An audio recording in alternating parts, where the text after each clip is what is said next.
We'll call to order the committee of the whole meeting for Tuesday, December 3rd. First item is roll call. Miller, Here. Rosado, Here. Beck, Knopf, Chanzit, Here. Salvati, Here. Wolf, Here. O'Brien, Here. Callahan, Here.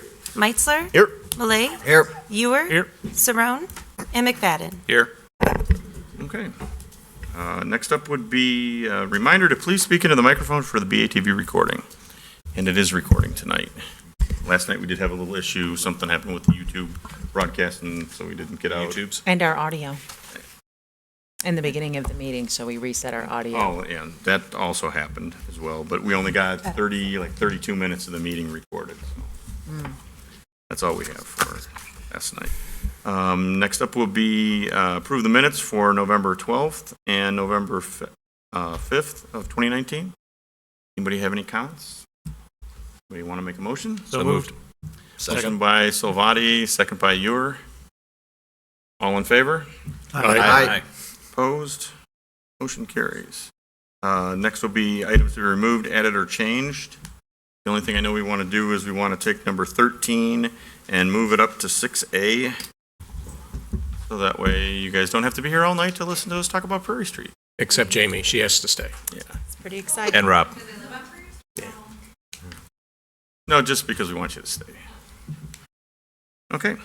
Next thing would be matters from the public for items not on the agenda. Do we have anything? I don't think so. Okay. We will move right on then to the presentation on the Boardwalk Shops of Batavia. Jamie, Bob?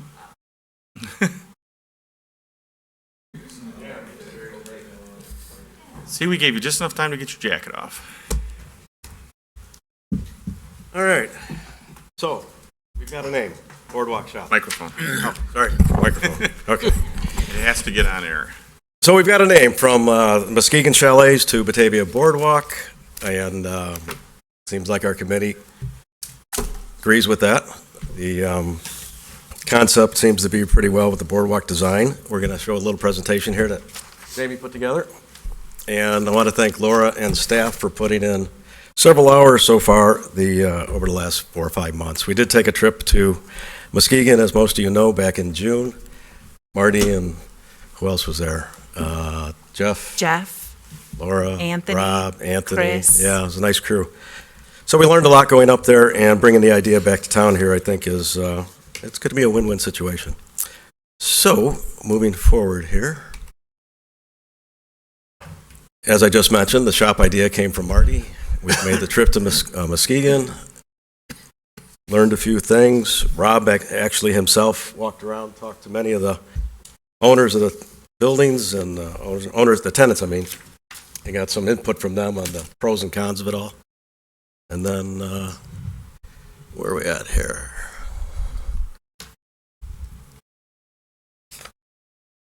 Next slide. The team. Batavia staff, Marty and Tony. Tony's been working really hard with the school district. The school district's on board to start with the construction of 2 units after the holiday break. We have Bronco and, is there another instructor there, Tony? Brian Gamlin. Yeah. Assistant principal. So they are on board to start the program. We did today receive a letter from Doug Jones, which I'd like Scott to read since he was our connection.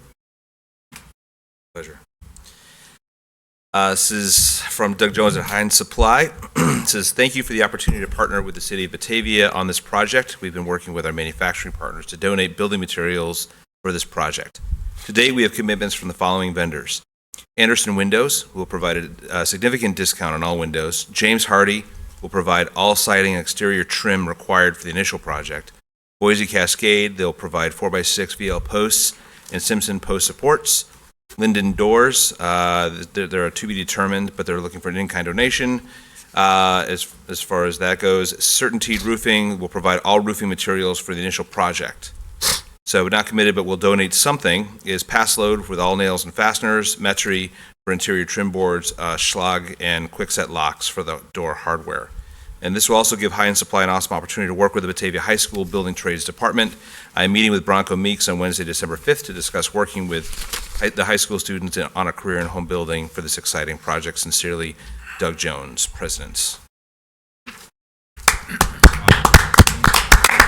So that's a good start. That really wasn't with our design developed by Steve Fillion here, who put together the drawings that I think most of you have seen so far. Next slide shows who we might anticipate be some of our vendors, different areas of the Fox Valley. Next slide shows who we might attract, some of the members of the community, some statistics there that Jamie found. And the location, we've had some discussion with staff, and the Art Stop parking lot was, I think, back in September, maybe August or so, as a potential location for this. The design, the rendering right there is of 12 units. We are potentially starting off with 8, 2 built by the school, 6 built by volunteers. Tony has a big hammer right here, and lots of screw guns and things. We are presently looking for a location to build these in February, March, and April, and assemble in May, and open for Memorial Day weekend. I found a location today with help of Rob Hollis. Linda B. out at the Industrial Park has some space for us to build these. That is one contact, but she's only available to help us out 9 to 5 during the day, Monday through Friday, so that might be a challenge. So Tony and I are still going to attempt to find another location, hopefully where we can work on the weekends. We're open to suggestions. Yes, we are looking for a nice warm place.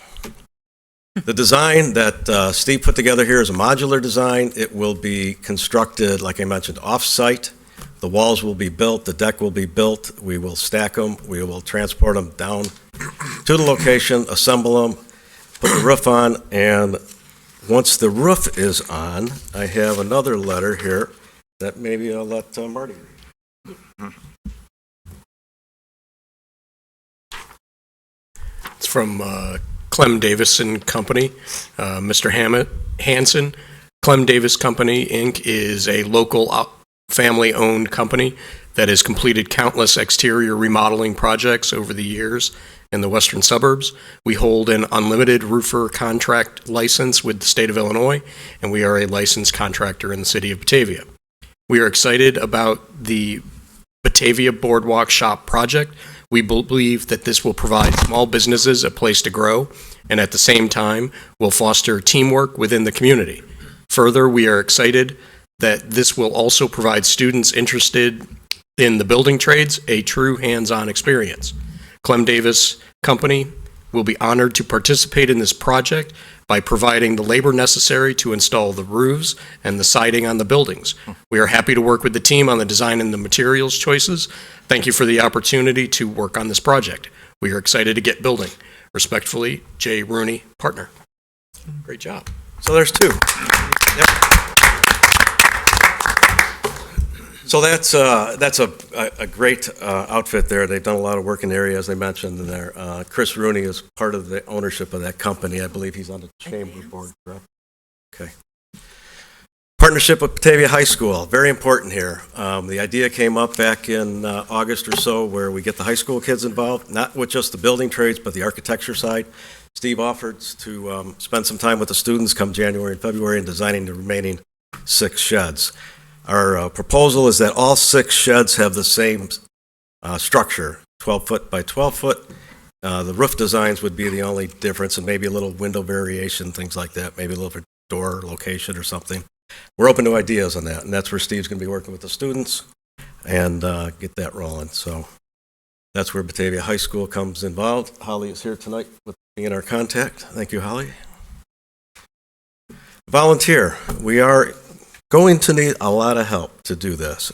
Putting the numbers together, as Laura learned a while back, it's not cheap for labor.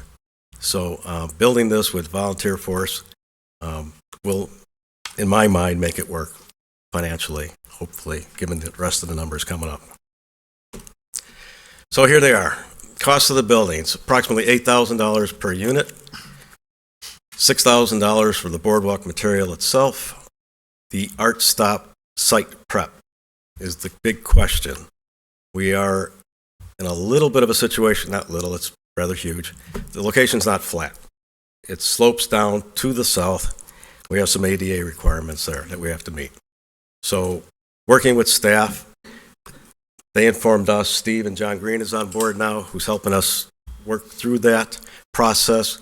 We have some ideas, but being a city project, we need to hear what the city really is going to require here as far as, can we lower the site? Can we level the site? What would you like us to do? My estimates for leveling the site are $10,000 to $20,000. There's a couple of variations there. One, you can add material to the top. The other is to remove the blacktop and start fresh. So, questions, concerns, silence.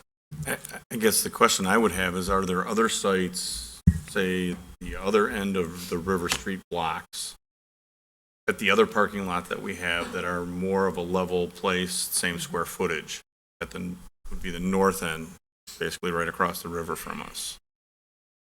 There were several issues with that when we met with staff. One was the bike paths right adjacent to where the front door of the shops would be. That's number one. Number two, you would lose an entire row of parking behind that, along with the handicap stalls that are presently there. Well, I don't mean at the south end of the lot, I mean all the way at the north end of the Oh, lot. way up north? North end. Oh, gosh, I wouldn't want to be a tenant up there. Okay. I mean, that's out of sight, out of mind. That's the only question I really have on siting. Yeah, having sat in, there was a lot of discussion about all the different places in town. And the thing that we don't have that Muskegon does is they've just got a big flat lot that we can plop it on. The only thing that would be comparable to that would be the BEI lot down near the wastewater treatment plant. But that defeats the purpose of, with the construction that we would be having at 1 North Washington, we're really trying to keep the River Street walkability and desire to have people go to that location as the draw for the next coming years, to also figure this is another assist to the local businesses in that neighborhood. So I would say siting is really the biggest challenge here. This is a wonderful project, and Main Street has done such a great job of bringing together so many different partners in the community to build this. Muskegon has shown that not only does this create a point of interest that is a regional draw, that helps, in their case, it helped connect their fabulous farmers market with their downtown business district, and it worked. It drew customers to patronize their downtown businesses where they didn't have that before. The other thing is that it did prove to be a successful business incubator where several of the businesses that leased those small shops ended up then leasing brick and mortar businesses in their downtown. I think our challenge here is really the location. Several months ago, before we had the new businesses on Wilson Street, we know Art Stop was kind of a running joke. It's the invisible parking lot that no one uses. No one wants to cross the street twice. Now, since those businesses are there, that parking lot is being used on a daily basis. The north end of it is 50 to 75% filled during the day. So I think that's something that definitely City Council should take into consideration when deciding if this is the right place for the project. I gave that a lot of thought as we were going with what about this spot, what about that spot. And initially, this is one of those things that has kind of grown in a good way the entire time. Initially, it was all about the economic development piece of it, which is why we're doing this with grant money and not budget money, which is important to remember. That this, from an economic development point of view, was kind of I can see this happening in town. Then we went to Muskegon, and yep, they proved that the theory about it can work. And the Strongtown articles that really initially is what I saw from this. But then the other part that is kind of manifested itself into the uniquely Batavia side of it is the community effort behind this that is really grown, that we've got businesses and labor leaders and educators and just community leaders really getting behind this project. So if we're trying to find a location with all those things, I know that any location would succeed because it's going to be. But we're on a time crunch with making sure that the materials are ordered, sent in, so they can start the prep work by the beginning of the year. I think all things considered, we live in a valley, there is no perfect spot, but there is for right now, which is, after taking everything into consideration, the Art Stop location. And remember, I go back to kind of what Dave Brown said with the closing of River Street initially. We won't know what the best spot is until we actually just do it. Take the ideas and put them into fruition.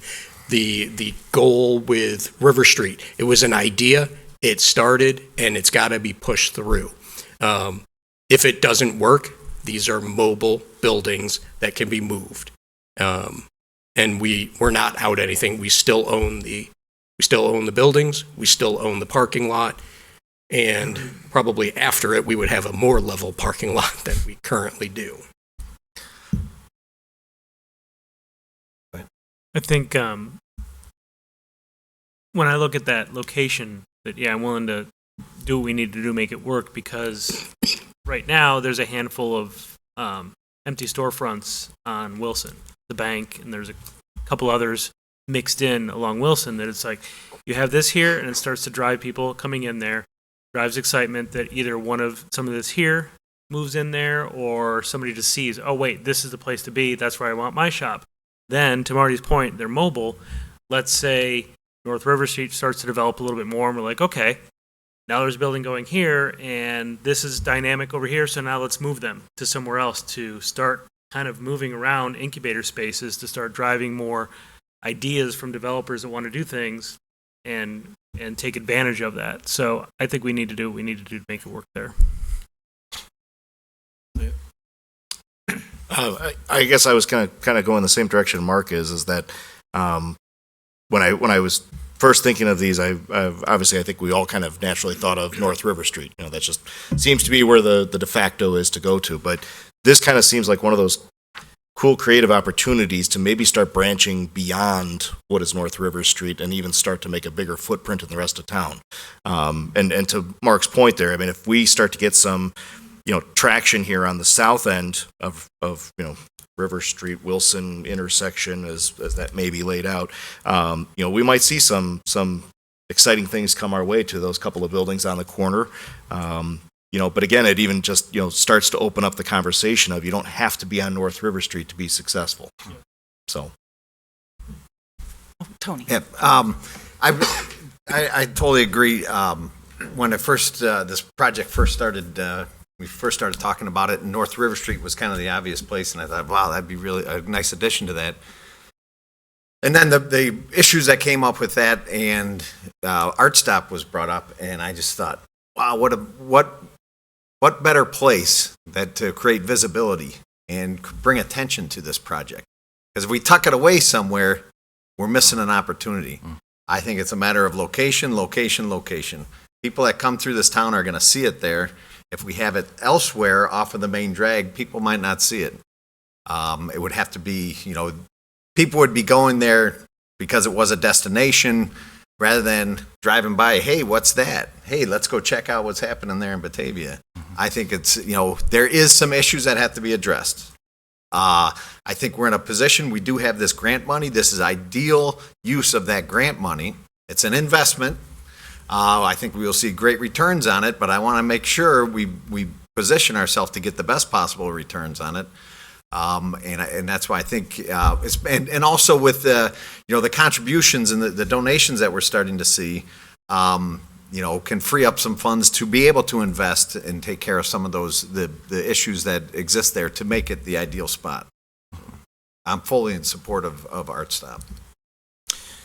So, also with taking into consideration the fact that One North Washington is going to start up this spring, that immediately takes out your parking garage, which forces everybody down to that surface lot. And one of the concerns of the people on North River is once that construction starts, is people kind of patronizing their establishments. If we put this at the Art Stop, you're creating flow from that surface lot through that area up to that lot. So you're really killing a lot of birds with one stone by doing this. I know the concern is with some of those places that are there. I think that we're going to have to make a decision of where we want to put it. I think it's going to help the businesses, that are on North River, that are around the corner by, people will park on the surface and they'll walk over. They just will. They're going to want to see what's going on. Abby? How movable are they? That looks very permanent in the rendering itself, but will they? Steve's constructed them to where they're strong enough to support being lifted up, put on a flatbed trailer, towed away, put back on. And I do think, to your point, Tony, it is for visibility and for being right there when people go by. I think it will be a great launching pad for this project. And as long as we approach it with kind of that experimental mind too, to say, okay, this is an experiment. Is it working? Is it not working? Are we getting the traffic? Are we not getting the foot traffic? Why? And how are people interacting with the space? And let's not, chalk it up to, this didn't work, in case it doesn't go well right away, that we don't just scrap it and say that was a fail. Like, okay, let's evaluate this and let's modify it, or let's move it, or let's talk about that. And one thing I would say too is if we're getting that flow from that surface lot down River Street, that intersection there with the crosswalks and the green walk or the white walking signal happens at the same time as that left-hand turn.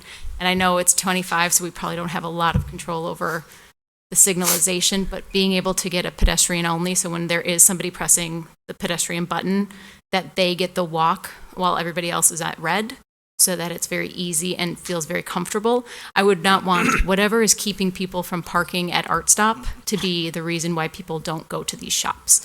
And I think it is just an uncomfortable spot. So is that an IDOT question about the signalization, or?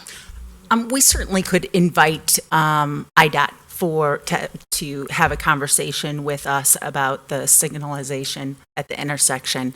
I guess my concern is that there are 3 business owners across the street who within the last year made a tremendous investment in putting their businesses there, and that is where their customers are parking.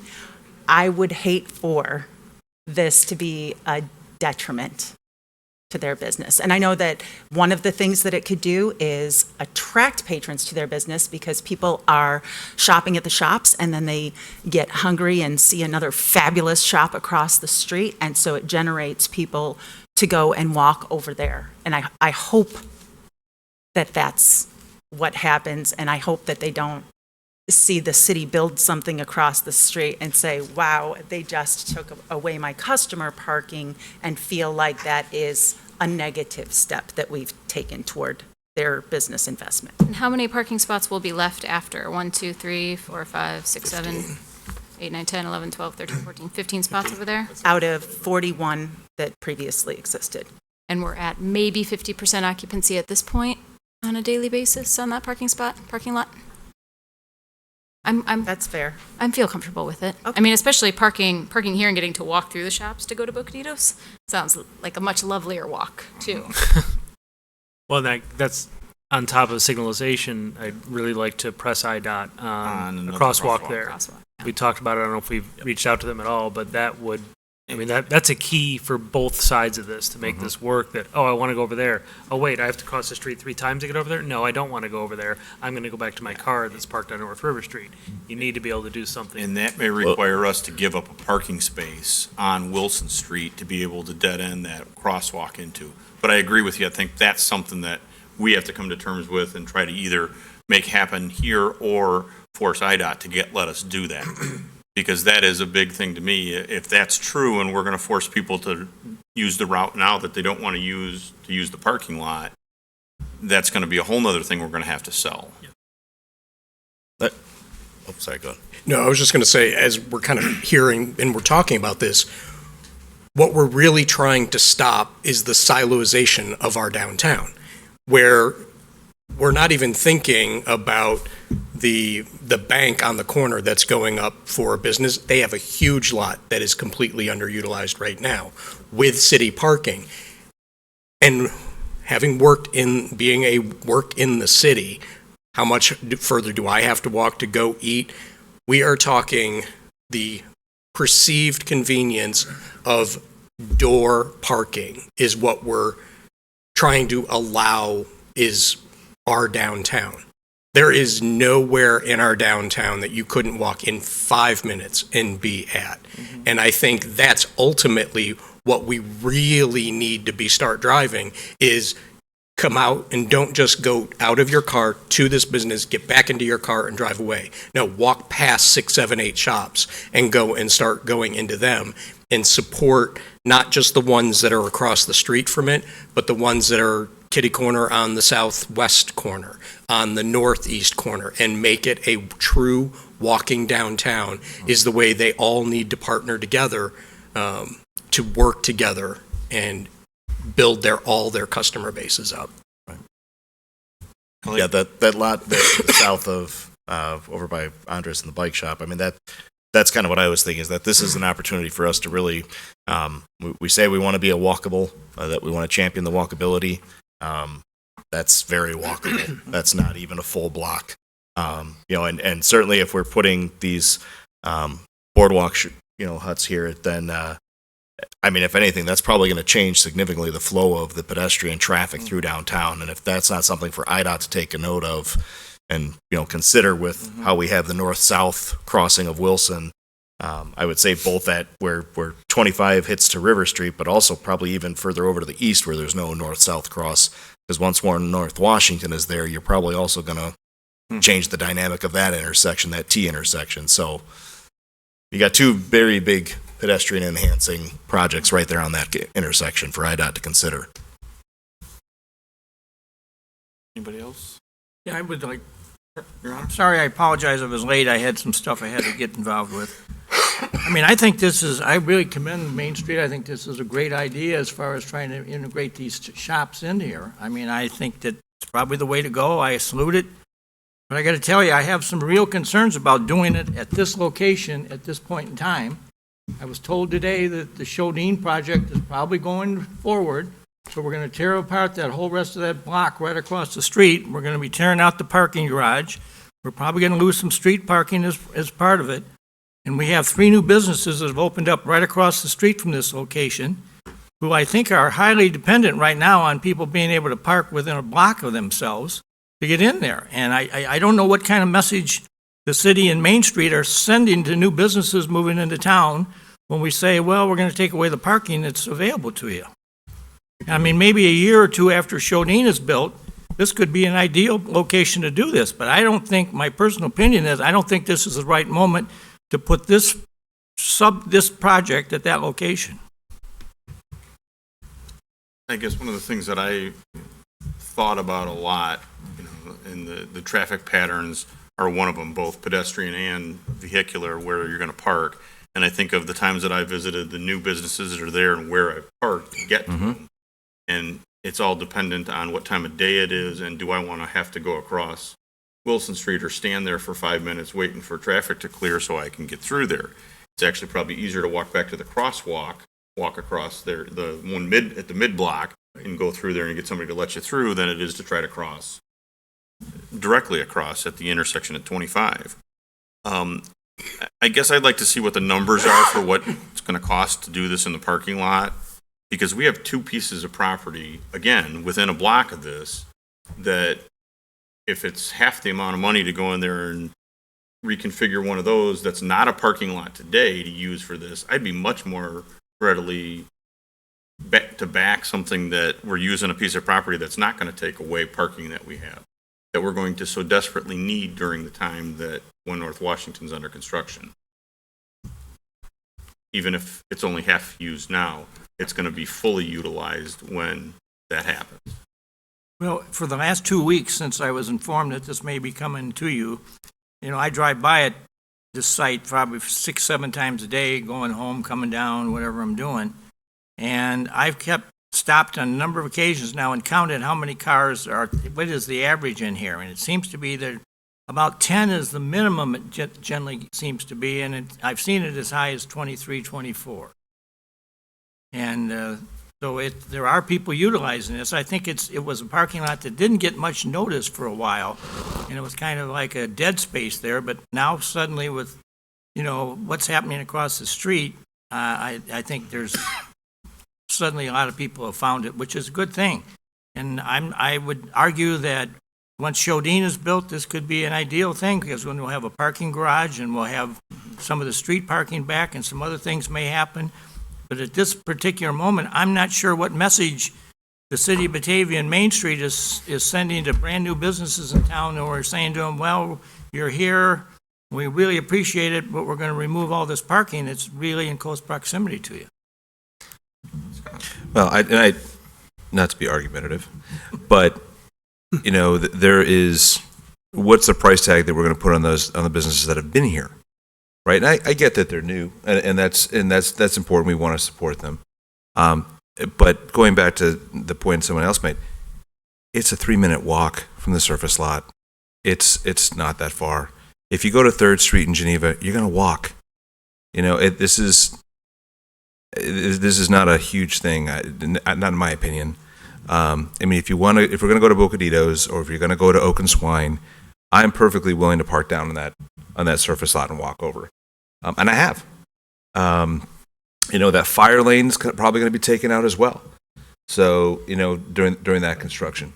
So I think there's value there for us to have these chalets there, to be pulling people in down River Street from that surface lot, to not only go to those new businesses, but to businesses that have been there, and create some flow for that. I think it's going to be critically important. It's what we've heard for years as this project has been percolating, is the concern from everyone that's there as far as how are they going to get people in there. And I think this is a great way of doing that. I'm going to go through because you haven't talked. All right. Just looking at this plan, the way the plan's drawn right now, it shows 12 business locations, but we're actually talking about 8. So there's 4 of those coming out of there, which is going to put probably 8 to 10 more, if I did the little finger spacing math correctly, 8 to 10 more spots back into that lot that we're looking at as going away, which gives us, with the 14 that are there, somewhere around 24. It actually won't, because the boardwalk needs to be built within a proximity to the handicapped parking space to maintain a 2% grade. Because of the topography to the west. It doesn't allow the person to go from that parking space to South River Street on a 2% grade. So the person needs to be able to come from that parking space to Wilson Street at a 2% grade. So the boardwalk actually needs to be as long as it exists there. All right. I that idea. I hear. Sorry. I hear what you're saying, Mayor, but I would contend that it would do just the opposite. It would send the message to our businesses: hey, look, the city of Batavia is making an investment here to bring people down here, so we're going to have more customers. Mm-hmm. They might not be able to park right close to it, but that's all right. We can walk around town. We want this to be walkable. We need exercise. Absolutely. I hear that point, but when we did the strategic plan, and prior to that, we did a community survey, I agree with you. I don't expect to be able to park close to the door of the business that I'm visiting. When I park at Jewel and I need a gallon of milk, that is quite a distance to walk. But in the downtown area, people have this perception that if they can't see the door of the business that they're going to, then there's not enough parking in this downtown. And it's it's a perception problem, But not really think an we can availability problem. We can change that perception by putting a draw like this, Right. something that will bring people there, and they will do it. Yeah, I think we need to change that perception. We need to market it, whatever we have to do, because that's, when you look at strategic plans, we're not planning on putting up a bunch of parking lots anymore. That's not future of Batavia, is strip malls and parking lots downtown. Yeah. So you're We not gonna probably park in need to front of- change our strategic plan then, because it does say increase the availability of parking in our downtown. But that doesn't But mean it's it's available. proximity to a door. It's available, it's just not what you want. Availability Your and wants and proximity. availability are Okay. two different things. Well, and I think the other thing we have to do is we're also going to have to work with businesses that their employees don't park in the available spaces, because what's going to happen, I can see this already, you're going to put 8 or 10 or 12 of these in that parking lot, and the spaces that are to the south of them in the parking lot are going to get eaten up by everybody that's working in those, because that's where they're going to park their vehicles if they have to take anything from their vehicle into their chalet. Business. So, I mean, that's another reality that I think we're going to have to work really well with Main Street, wherever this ends up, that can't happen, because it still happens today, even with people that have had businesses in downtown for 30 or 40 years, they still park right in front of the door of their own business. I know we also, in that lot, we have people that the apartments and the houses are parking in this lot instead of driveways or up on the street too. So that is some of the parking that we see is, those aren't customers to our downtown. Those are people living in the downtown with their cars. Hi, Jamie. Hi. Okay, a couple things, because you guys just brought up some good points. So Marty, you're 100% correct, because I do tend to park over there right now, and it was to help draw some visibility over there before this project kind of came to be. So there are a lot of residents that park on that far east side of that parking lot, which that can be addressed, as well as there's been a lot of construction in some of those apartment buildings and things, so there's been additional parking there. The other people parking there right now are the businesses who are across the street. There are some customers that are parking there. I've walked some gentlemen across to go get lunch at Oak and Swine because they didn't quite know how to navigate that area. I didn't know them, but I helped them across the street. So yes, there are people that utilize that, and there will be people to continue. As far as the artisans parking there, with our farmers market, we have contracts with our farmers market vendors. They're not allowed to park in our lot directly behind their booth spaces. We tell them specific places where they can park to prevent that problem. We don't want them taking up the customer parking, the best customer parking. So that would be included in all of our contracts with them to take care of that problem. As far as other parking situations, we've talked about, and we do have issues with some of the business owners parking in front, and you'd think that those business owners would want customers getting first available parking, and some of them don't totally comprehend that. But I think that's a really easy thing to navigate with them. We're already having conversations with the city with some more parking signage and things like that in downtown, so I think that's really easy. We talked about it when Washington was first on the docket, about selecting some locations in downtown that are for employee parking specifically, so we can work to navigate that situation here with this lot. As far as the businesses, two in particular that I've spoken with are 6 Plus Cypress and Bocaditos, and both of them are excited about this project. 6 Plus Cypress, when it moved from the North River Street lot to where it's located now at Art Stop, she was super excited and ready to start soliciting vendors to fill those shops. She knows that it will take some of her customer parking, but she also knows they park all over the area. And I think, again, like some of you have commented, Bocaditos and Oak and Swine are two new restaurants that are looking for more people to see them, looking for more visibility. While they've done beautiful, Oak and Swine did a beautiful redo of their front of their building, that still doesn't mean people are seeing it and stopping there. So, same thing with Bocaditos. They have a lot to fight with that brick facade right now. So until they open up, until there's more signage there for them, more visibility for them, their businesses aren't going to boost. And that's exactly what the plan is here And that's what I think they understand. We need to have some conversation and follow up with Oak and Swine, but as far as the other two businesses are concerned, they're excited. It seems like the other businesses in the area are very excited about it as well. And I think it's just a public awareness of the parking situation to make this location work for people. I know somebody said it, if you put it, I think Tony, you said it, the further we tuck it away, the less it's going to do what Marty came up with this idea to do. And it's to help continue that uniqueness of what Batavia has going on, help foster more businesses that are going to come into our community, really use this as an incubator springboard to bring in some other businesses. That next step, we've got our farmers market, our artisan collective, tiny businesses popping up occasionally. Now we've got people who get to spend an entire season seeing if their business works, and then what happens? You know, Marconi decides to parcel off that bank into different little retail shops. Some of these shops fill in those spaces. Now we've got more retailers in our downtown. There's space on 31 that can be filled up. These businesses now start looking for space in our downtown to permanently call their home and help establish that economic vitality happening right in our downtown with a pretty reasonably priced project to do that. That's spearheaded by the city, which I think shows our small businesses that we really are trying to put our support behind and spend our dollars to invest in them and bringing people into the downtown. So again, and there'll be way more conversations about this, but we can follow up with some of the other businesses, invite them to speak to all of, the location selection. So thanks. Mike? Yes, I love this idea, and I congratulate everybody that's worked on this because there are a lot of parties coming together on this. That being said, I think business breeds business. One of the reasons why people go to Geneva and they walk around because there are many places to go. So, as great as Main Street has been on developing business downtown for their activities, walk in some of these places on Tuesday night or a Wednesday night, and they're looking for people. They want more. They want more walkers. They want more people downtown.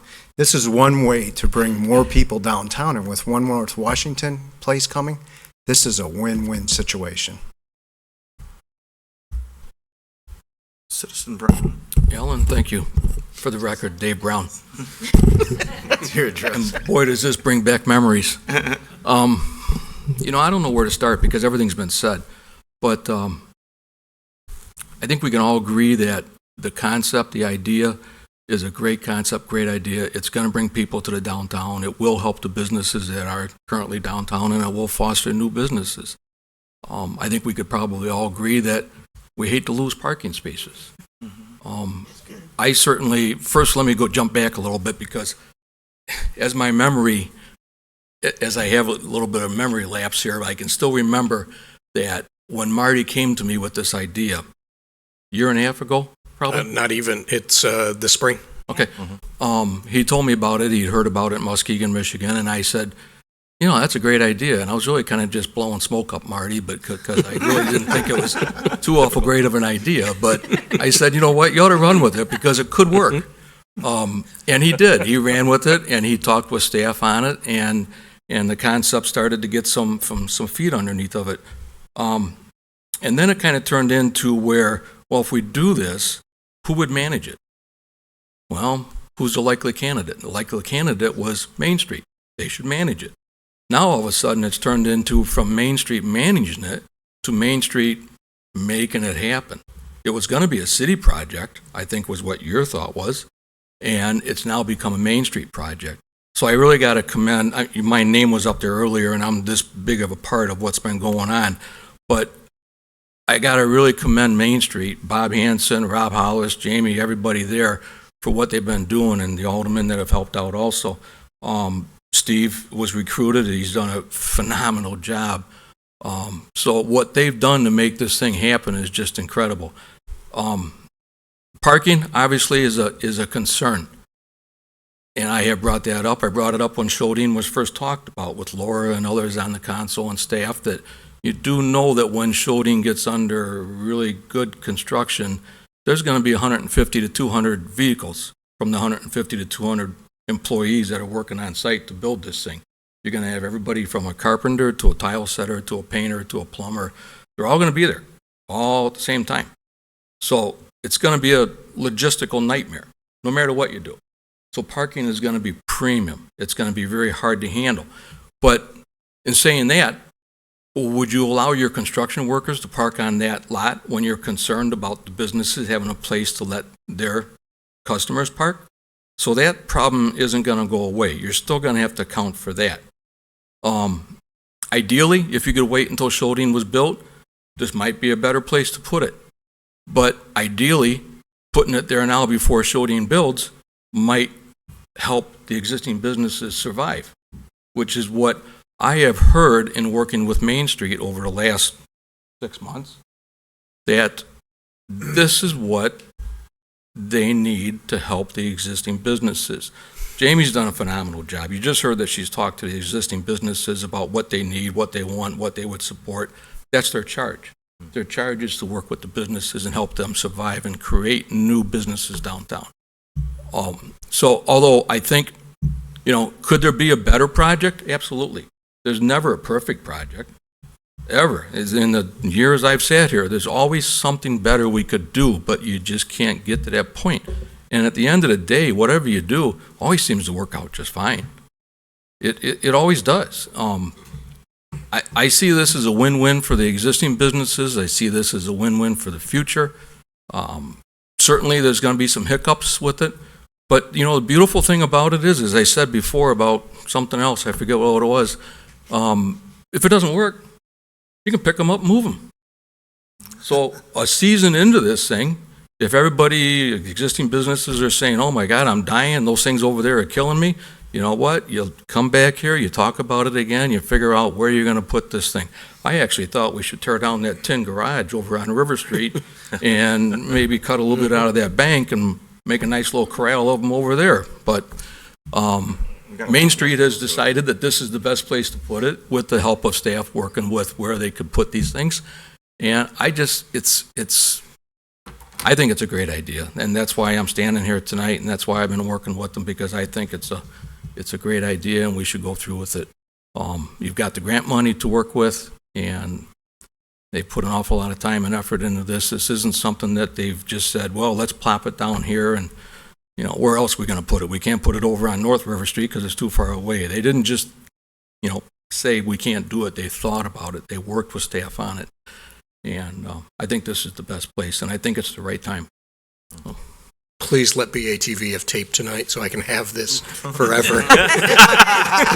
It's on. I didn't say it was a good idea, did I, Marty? No, but it's good enough. He also said he was blowing smoke. Exactly. To Citizen Brown's point, if it's something that is, we want to perhaps move, if we determine that it's not the best location, then maybe we shouldn't excavate out the existing parking lot, but instead maybe that bodes toward building a flatter surface on top of the existing parking lot. You may want to think about that. I mean, otherwise I think we're pretty committed to it being permanently in that location if you're taking out the parking. Let me ask a question then, because I think Main Street would agree that they would like to not have to do that, but it's been driven by the ADA accessibility requirements. And so let me ask then, if that is the intent, or possibly the intent, if this is considered temporary, would we have to meet the ADA requirements? Isn't there some flexibility in that? We could look at whether we could relieve ourselves of the ADA requirement, but I don't think it would be in the right spirit of the project. I think we do want this wonderful project to be ADA compliant. I agree. 'Cause, I mean, there's a lot of people we've heard from around town that, they can't maneuver very well, so we want to make it accessible to them also. Exactly. But in order to make it accessible to them, that's where the reworking of the lot comes in. I think that there were two ideas, both of which were ADA compliant. It was either you could excavate out the parking lot and start with that surface and build it so that it was the appropriate grade, or it was leave the existing parking lot in space and add material to the top of it and still make it ADA compliant. So both of them were ADA compliant choices. One was more expensive than the other. Right. There is also kind of another, going to what Dave's saying about the excavating it out. we don't have to get ourselves into the mindset that this temporary lot, which is what it initially was to be for, goes back to being a parking lot. If it becomes a successful spot, Oh, yeah. that in the future, what's to say, just like was there before, another retail establishment could go right back on that spot. So the excavated part wouldn't matter anyways. Can I really quick read something? So I just got a message from Juliana of Bocaditos, and I just wanted to let you guys know, so it's direct from the mouth of one of our business owners right there. The main concern this town, our citizens has, is not a lack of parking, but rather a dearth of knowledge in how to walk about the town and downtown. We need as many people as possible and as many excuses as possible for people to, number one, traverse the bridge, and number two, explore River Street, Wilson Street businesses. I can think of no better attraction for myself, the surrounding businesses, and the community as a whole than to bring in even more artists and artisans into our section of town. We need to continue to push sustainable businesses and business ideas and foster growth, prosperity, and these tiny shops seem like a fantastic incubator for future permanent businesses. Rather than focusing on losing parking spots, we should focus on making the town more accessible for those on foot and bikes. So this is coming directly from an across the street business who we think banks off of this parking. And yes, of course, they do have customers parking there, but she's fully in support of this location. So just want to share that. Thanks, guys. So this goes straight to some of the criticism that we got when the bridge project happened. I wasn't on council at the time. I lived here at the time, and I recall reading stories, covering stories at the time that there were businesses that were concerned that they didn't feel like they had enough resources. They didn't feel like there was enough people coming down here. If we were to go back and redo the bridge project again, it almost feels like, had we had a project like this in place, driving this kind of pedestrian traffic, we would have gotten rid of some of that criticism. So yeah, losing a few spaces, I don't see the big deal. Actually, I was curious while Citizen Brown was up if he had those same recollections. You were on council at the time. You recall that? A lot of heat for not pushing more of a plan or having more in place to try to drive the traffic up to those businesses during that time. And it's not necessarily our responsibility, but because we've already kind of, and it's not the same, but we've already been through this once, a major downtown disruption, a major disruption. This feels like an opportunity to get in front of that. Just, I mean, what everyone has said about the parking and the streets. I think we did 3 streetscapes, and they were really designed to promote pedestrian involvement, to bring the city together, have people walk through our downtown. As I've said many times, make it a journey through our downtown. There's plenty of parking in our downtown. I mean, when we first started Streetscapes and we had Al Tumanu come and show us that visual, I'll never forget it. The yellow on the page was available parking, and the whole page was yellow. I mean, it just, there's a lot of parking in our downtown. Now, some of it is the bank building parking. They don't use it at night, so, you know, if we could be a little creative with that. I mean, talk to them. I don't know what deal we can work with them. I mean, They're very willing. Insurance has to be minimal for that, that we can cut a deal with them and negotiate with them that we use all the bank parking that sits empty. I mean, there's enough parking in our downtown, and with just getting people to it, to locate it, to find it, and to, as you say, a culture change in our downtown, to have the residents or whoever comes to our downtown walk and want to walk and want to just take a stroll through a lovely downtown. I mean, that seems to me to be a pretty simple thing to think about. So I think Marty was visionary with this, and whoever was with him on these chalets, I think it's wonderful, and it's something we should promote absolutely. And I hear full promotion with all involvement. So I just wanted to get my 2 cents in. I just want to say it was not visionary. I'm just building off of the other ideas that have already been put in place for this downtown. The reason why I saw an article about it is I could see it being here.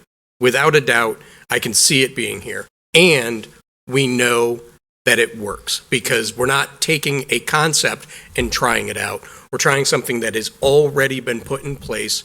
They have learned from some things. We are taking what they've learned and trying to adapt it to our situation. And we're improving upon those things that have already been kind of put in place. When I came on, the reason why talking about downtown development from the business side of it and the streetscapes was, I know with Dave, was always finding that right balance between the two. You don't want to have nice streets to what? Empty buildings. But you also don't want all these crappy streets that go to businesses that are there. You've got to find that right mix of the infrastructure that is built with those things that people want to walk to. And if we're not putting those two pieces together, then both of them are operating in a vacuum. Marty, I'm not going to belabor it, and I'm not going to argue with you, but I will say there was some vision involved to see what was going on in Muskegon working here. So, thank you. And I would say that I think that we've already proved that that works. If you look at River Street and the farmers market and the artisan markets that are there throughout the year, those have started out really small, and now it's almost a full block of them during the summer, and I think they've done very well. I mean, you could back me up on that, Jamie. I think it's worked out really well. And they do work well, and when my wife has been selling her stuff, it's not like the parking lot at North River is full, because people aren't necessarily parking there. They're parking more in downtown and walking and finding their way there. The other thing I was going to say is, yes, people will walk when there's something to walk to. Over the summer, a team of us went out to lunch in an unnamed northern town from us, and they had a festival going on. We all walked 10 minutes to get to the restaurant. So other people were parking a mile away to go to walk to something they wanted to walk to. We need to create the things that people want to walk to, and parking won't be an issue. It'll be like, wow, I only had to walk 5 minutes to get there, and that was cool. Abby? I think one of the best markers of success of this project would be to see a permanent structure, a permanent building go up on that corner and mirror what's going on across the street. I mean, if people are in support of that, I think we should use the chalets being here as a marketing tool to builders to say, we want to sell this. It's not generating, I mean, this will generate a little bit for us, but parking lots aren't giving us any tax revenue, and we need to expand our tax base. Let's sell that off and make that productive for our downtown. I think that would be a fantastic outcome from this project. Steve? Yeah, I wanted to just talk just for a couple of minutes about the ADA issues and how it's impacted the design considerations. The lot going north to south isn't too bad. It's almost level. The slope is manageable in that direction. But where the problem is east to west, left to right. That's where the site drops off probably about 2 feet from east going west. And that's a surprise. You know, when you first look at it, you think, oh, it's not so bad. And when I first designed these units, you know, we designed them so that each unit would sit flat. And then we just imagine we do a little bit of shimming here and a little bit of shimming there, and everything would work. But when you take into account the grades that are actually there, those little shims end up being something like that. And you can do anything if you throw enough money at it. The idea is to do something that's economical and makes sense. So we want to do something that's got the least amount of shimming that's possible. And that's where the idea of taking out the paving came up, and John Green, the civil engineer, I think he said they came up with a number of $10,000 to $20,000. So it's not a small number, but it's a manageable number. But what that would afford us to do is basically give us a flat site. And with a flat site, the shimming goes away. So that extra cost that you've got in terms of taking out parking lot, you save in ease of construction because now these units come out, they just drop in place, they interlock, and you're done with it. So I think, and I don't know if it's close to a wash or not, but there's a balancing of the savings in there. And I think us as a team, we don't particularly care whether we take out paving and go down to level it, or whether, I think as Laura mentioned, whether you add stuff on top of the paving to level it, as long as we end up level.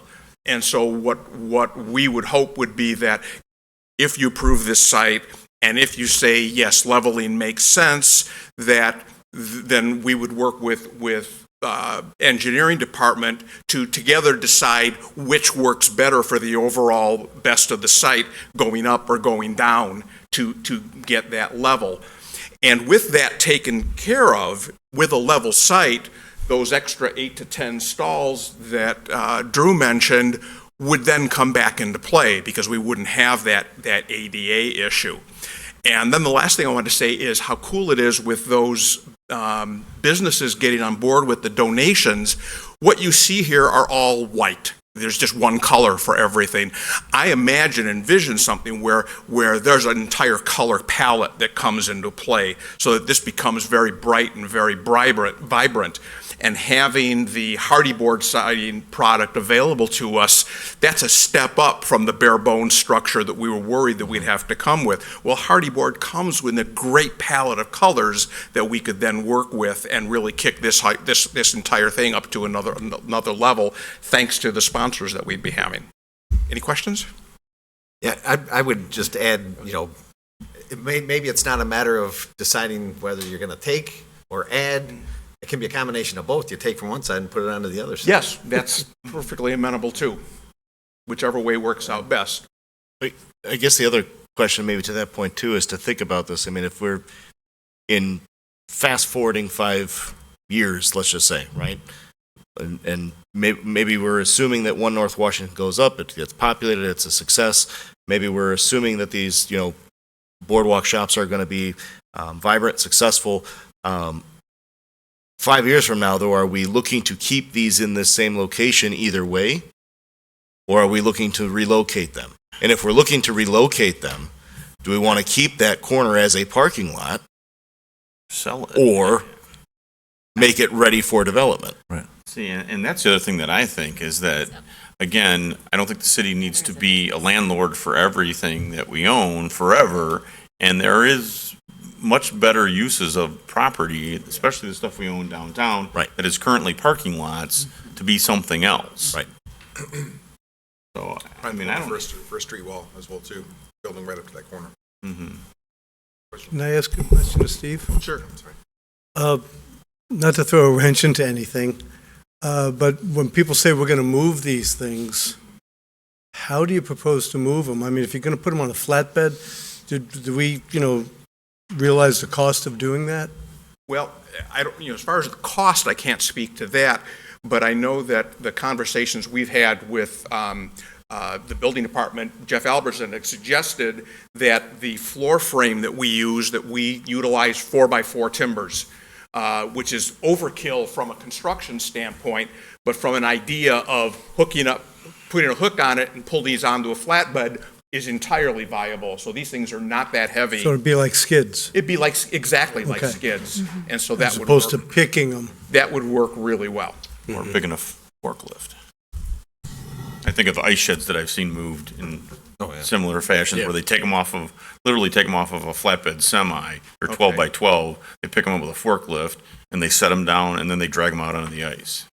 Whatever Come out it of takes. storage. These are a 12 by 12 module with a 4-foot porch. So the whole thing is a 12 by 16 footprint. So however, That's a pretty good size, it's a really. pretty good size, but it can be done. And the weight of it is just something to consider is all. And when you add to it like hardy board, it just gets more, it adds more weight. It does add weight. So, but I like the skid idea. Okay. Can I make one more comment? Isn't this fun? I mean, really, no, really, it's fun, it's neat. You guys have got such an opportunity here. You, the past city council, the future city councils, have got such a great opportunity here. What you're working with is is a piece of parcel that's a temporary parking lot. It was bought for the purpose of expanding and straightening out the Route 25 jog. That didn't work out. We probably all know the reason why that didn't work out. So the city then decided, well, let's make something good out of this. So we'll put a temporary parking lot in there. And it's a temporary parking lot. It was designed as a temporary parking lot. It's got temporary lights on it. It doesn't meet the parking lot ordinances that we require anybody else to do. It's a temporary lot. And the idea was that you were going to be able to put it on the market, and you were going to be able to hopefully sell it someday and hopefully have apartments, as I think somebody mentioned, in retail. Then along comes Larson and Becker, or Shodine. Then along comes Larson and Becker, and what a great opportunity we had to buy Larson and Becker property for the future, for an idea that nobody really knew what could come out of it. We all had ideas. We're all going to have ideas until something happens. It's an idea. But my point here is everything we're talking about isn't rock solid. It isn't something that you can't change if you want to. Main Street, again, has done a great job of getting all these donations and everything. And if you put this thing here, as I said, if it doesn't work, it doesn't work. You can move them someplace else. If somebody comes along and wants to buy the property, you'll figure out someplace else to put them, and you'll sell the property. That's a great problem to have. No parking is a great problem to have. We've all talked about that too. There's a balance. I just think and that's why another reason why I'm here tonight, because it's just exciting. It's fun to be a part of thinking of the future and the what could be's. And you got to weigh out the pros and the cons, and I think certainly there's way more pros to go along with this project than there are cons. So I'm kind of hearing in my own little mind here that everybody seems very supportive of it. The only hiccup was is that the right location? And I'm kind of hoping that it is. Well, I think we should keep moving forward here. I think we should hear what the proposal is for the dollars and cents part of this that you didn't get to.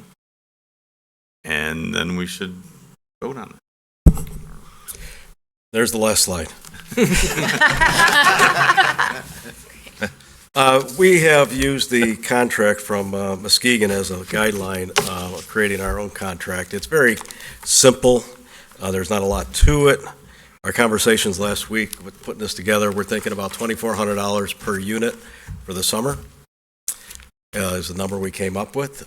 We haven't approved that officially as a board yet, but that was our committee so far. As far as the electric department, I think Laura was given a number potentially to the cost of hooking up each unit, about $10,000. 10,000, Okay. 15,000. All right, each unit would have its own 30 amp service, so they would be allowed to put their own air conditioning in if they chose to. We would not provide that part. We would provide the access hole or a base unit. Steve and I have been discussing which options would be best for that. There'd be, typical outlets throughout the building, porch light, interior light, really pretty basic. The tenant would be able to add paneling, slat wall, things like that. One of the considerations that I think that we should make is the cost for the electric. So, we are our own electric utility. Would we want the cost of the electric to be billed to each individual unit, or is that something in partnership that we want to provide free electric to them? But free electric is not really free. But is that another investment that... Depends on the tenant. What if you have a tenant that's a heavy electric user versus someone who just sets out their baked goods that have already been made off site? Like a server firm? Perhaps initially Like we your look at rentals, a server firm? the tenant being billed for their electric. Is that what you're proposing? If it's a 30 amp, they're not talking using a lot of power. No. Otherwise. Well, what if there was a restaurant type use? What if Muskegon, what they did in their contract is they charge an extra $30 per month on a major appliance. Mm-hmm. So major appliance was a refrigerator, Mm-hmm. I believe. And you So- can't prepare food in these, because they only have electric. The Kane County Health Department would not permit food to be Packaged made. food would be the only thing allowed, Yes. packaged food. Like a bakery where they made things off-site but sold them there would be allowed. Okay. And no, Dan, we're not going to make one of these a grow facility. I think Gary wants to That's chime in. where I on was this. going to step down. There is a cost difference, obviously, if we're doing 12 meters, 12 metering pans, 12 services versus one service that just gets billed to Yeah. one person. Yeah, okay. Yeah, our More efficient. thought was one meter. I think one, and then we, 8 circuits. when we figure out, okay, we do this for a year, and we cover the cost of the electricity that gets used there by using the meter to determine if the $30 or whatever we charge a month gets covered, and then the next year, if we have to change that price, we change that price. I'm also I'll go a little technical here. You can definitely install things that'll meter all the way at the outlet, and it'll tell you how much that outlet is using. And so you could certainly do something. It would be a little bit more of an investment up front, but then you would know exactly how much each one of them is actually using. Do they need Wi-Fi? Do they need anything Or else? electric is included in the rent. Yeah, that's. I was going to They have say, one I mean, meter. if the city is not going to charge for electric, we don't charge for electric. But if we do charge for electric, then we have a meter and we send somebody a bill, and that person maybe collects that money via their rent. I mean, you guys can decide whether you want to charge or not, but we got to send somebody a bill if we're going to charge. And there is going to be sales tax that's going to be generated out of these retails, so that's going to be a bonus too. Question on the food, though. So someone like Freddie's couldn't have his grill, I guess would be out on the porch of one of these, but you couldn't have any of our like farmers market type food vendors that are making food on the street be part of this? I doubt that. I don't think the Kane County Health Department would allow that. Usually anything that's indoors requires there to be a water hookup there for sanitary. We could set them up in those open parking spots next to it and have, Yeah, and have food exactly. there. Okay. Absolutely. Yeah, well, I think they operate now, like Freddie's, he has to have a commercial kitchen that's approved. Right. To be able Where to he's prepare food. A preparing. friend of mine had a hot dog stand, and that was the requirement that he had, that he could prepare food in the cart out on the place, but he had to have a Commercial somewhere else. commercial kitchen that was up to the standards of the. Well, and I don't know what Main Street's going to have for requirements. Are they going to allow certain things like that? Yeah, as a committee, we're working on that. Because I was going to say, I think that's a question, if you're going to administer this and you're going to run it, manage it, I think that's a question for you to answer, and that's going to be you, Kane County Health Department. Right. And your board deciding how you want to handle that. Absolutely. I don't know that we have to get into that fine No, of detail no. with it.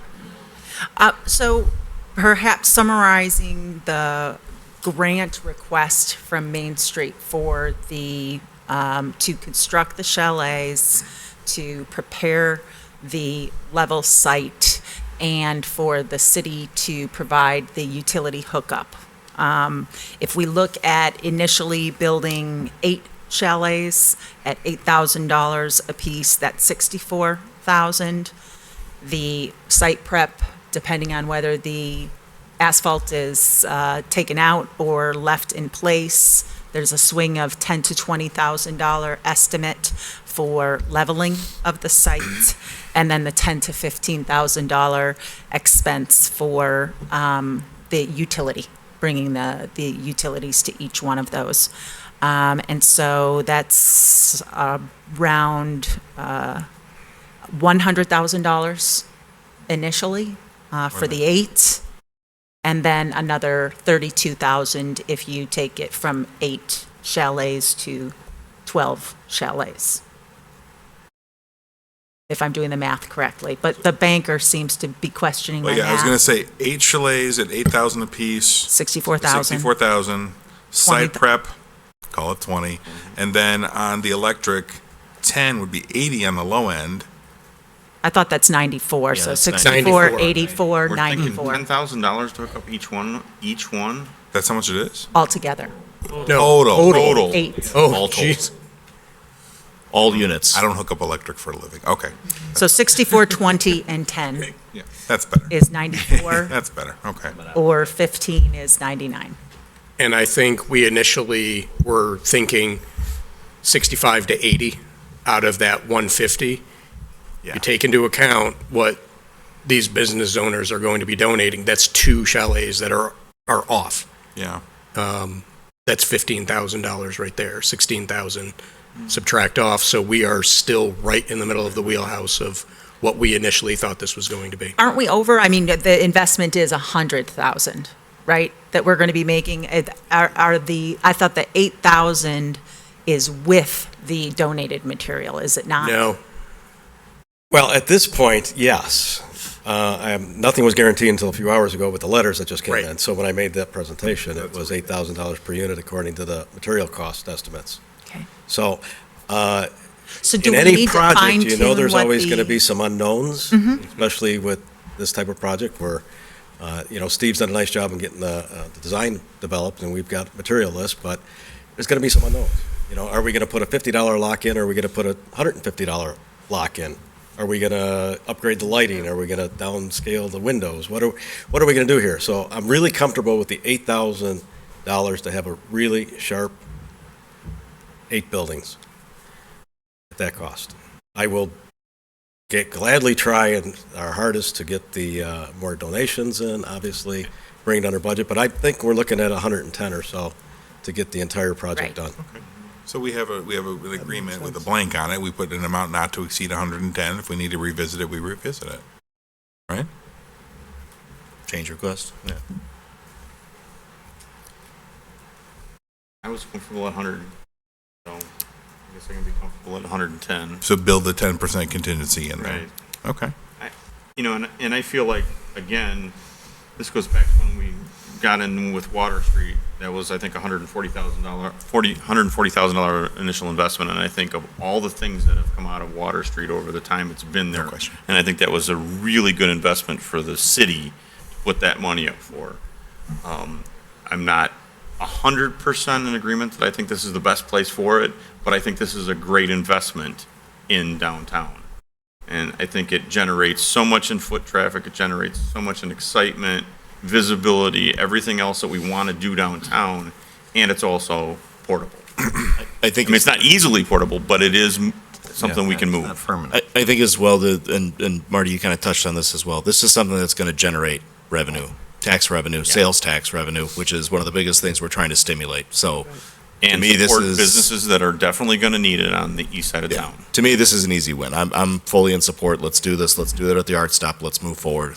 I would like to point out, it will take decades to pay in sales tax what $110,000 represents. But the hope is that if we get 12 successful businesses that move into town. Right. Yeah. And I would also add that, this grant money, we were talking $296,000. We earmarked $150,000 for the gateway, which I think is, is a valid project.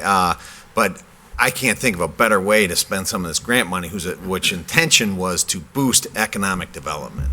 And I think we'd be pretty darn good stewards of that grant money by investing in a project. And this is a complete community way to do that. I mean, we have tied in so many different areas of this community. Again, it goes back to what happened with the Riverwalk. I mean, you're going to get volunteers. They're going to help build this. You've got the school tied in. You've got the city tied in. You've got Main Street. You've got businesses. I mean, it really has encompassed the entire community. So I think it's a great thing. And I think, again, 5 years from now, somebody's going to be coming in here asking whoever's the mayor to take them around and show them how we did this. I also don't want to be, especially with all of the parties involved that are moving so expediently, I don't want to be the one that slows it down. In this, to quote Citizen Brown, this is fun. Yeah. I mean, seriously, this is the huge potential. Oh, yeah. This is, and that $300,000 has been sitting there for over a decade. That's just not been doing anything. But this does tie into the part that I absolutely love the most, that the ROI has already made it for me, which is this isn't a city project, this isn't a Main Street project, this is a complete community project where every time it has been posted or talked about out there, people are like, when's that going to happen? You can feel it, you can see all of them getting excited about it, and that's like the most amazing part of all of this. I think the hope too, and the sight of it is not just the sales tax revenue that these units generate, but what the sales tax revenue generated throughout the community, bringing people through. Exactly. And that is, That's what's going to be huge about it. The employment that occurs and keeps continuing to occur, the businesses that are already there and the businesses that come in. Move on to 6A? Hmm? Move on to 6A? Sure. If anybody doesn't have any more questions for Bob, the presentation? I hear 14 people saying yes. Yeah. Yes. Yes. We are ready to move to Emphatic 6A. yes. So Resolution 19-121-R is the partnership agreement that is between the school district, Main Street, and the city. So basically, the school district is taking responsibility for the building trade students providing the labor. Main Street is going to be executing the construction of the shops, administering and managing the leasing program, and the city is going to provide a grant of an amount blank, but we're saying add an amount not to exceed $110,000 to cover construction costs, connection of electric utility, and ongoing repairs to the shops as needed. Is there anything missing from that agreement? I don't know, do we have to drill down to it deep enough to say that we want 1 meter and we'll use that to decide how it gets built, or just leave that open at this No. point? Because I think that staff has So directed part of much. it. Right. Yes. Yeah, that includes. Yes. So if you can get donations for that, it'll cost less. And if we need to revisit this agreement, we can revisit this agreement if we have to. I would prefer not to, but I think I'd prefer them to come back and say they got something donated and we did it for less, and then we can put that money to something else for development. Sounds good. I hear 13 Okay, so yeses, so I heard I a would, motion. I would say I would move that we recommend to council resolution 19-121-R and partnership agreement with the school district and Main Street. Second. Okay, so that is a motion by Jansit, second by Salvati. 12 seconds. Got to get the last one in there. And that would include the not to exceed dollar amount of 110,000, which is in the blank that's in it now. I think we should do a roll call so we can build these Okay. statements. Does anybody have any other comments before we vote on this? More emphatic yes after. Okay. What are we doing? Just zone out. Did you get all that, Jenny? Yes. I just want to make she's got it right. Just to throw something in before we actually vote, we didn't talk about any kind of signage for this. I thought I heard a little voice from the audience saying signs. I would throw out there too, I mean, it probably makes sense to tie it together with a bigger gateway, wayfinding as to the parking. Sorry? Sorry, guys, we almost had a sign. No, but I mean, if we're It's 4 years.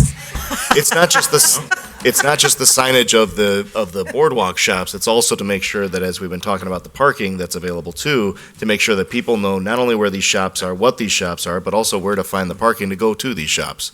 Yeah. Kind of like wayfinding signs. So I'm saying, wayfinding.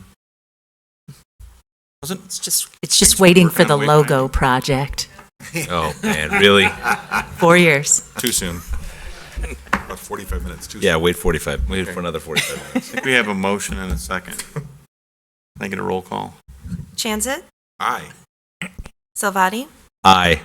Wolf, Yes. O'Brien, Aye. Callahan, Aye. Meitzler, Aye. Malay, Aye. Ewer, Aye. Saron, absent, McFadden, Aye. Miller, Aye. Rosado, Aye. and Beck. Aye. Motion Okay. carried. If I just can make a comment, what you all just approved is the partnership agreement with Batavia Public Schools and Main Street, which is a Batavia Public Schools document. At the next committee of the whole meeting next Tuesday, I will bring a resolution which will be the actual provision of the grant to Main Street for the project. Thought that there was But a that's- dollar amount in this ordinance already, so. Not to exceed. Right, but what I'm saying is that's the way this ordinance was written, or the resolution was written, that it did include a dollar amount. Yes, but it's a partnership agreement. Okay. Its purpose is different. Okay. It's to articulate each conveyance. party's, Right, okay. responsibilities So two as separate- opposed to that's- actually providing a grant. So nobody changed their mind by next week. Yeah. Never happens. Okay. Thank you for a great discussion. And we will now move on to item number 7, which is resolution 19-122-R, authorizing execution of a master services agreement with Hampton, Lanzini, and Renwick Incorporated. On up. Hello. This resolution, as well as the next one, 123R, they correlate with the Area 3 continuation for next year, for 2020. And as of last night, the budget was approved. So we have started working on getting our consultants selected earlier than we did the previous year, because as we found, many of the consultants, and this is not a bad thing, it's actually really good, but they're very busy and they have lots of work lined up. So in order to get the most qualified members of their staff, we had to go out earlier. So this year, with that being said, we've had less turn back in, or less qualifications turned back in. So we, with our QBS process that we did a year and a half ago, we had, I think, almost 30 firms submit. So we had narrowed it down to 6 firms and then the design firm. Well, we decided to expand that to 10 firms. So we had more competition and also to have more opportunities to get qualified individuals to come and work on our projects. So Hampton, Lanzini, and Renwick were one of those firms that we also extended that to, and they came back in and had the most qualified team presented for this project, and therefore we would like to extend them a master service agreement to move forward with the Area 3 project next year. They were the most qualified, and the way we do it is qualifications and then do a modified cost based on that. So they were not necessarily they were not the least expensive, but again, we want to have the most qualified person out there that can take care of this project for us. And one of the individuals that they had submitted on their resume was actually someone that I had worked with on the first phase for the outfall, and I worked very well with. I thought he did an excellent job.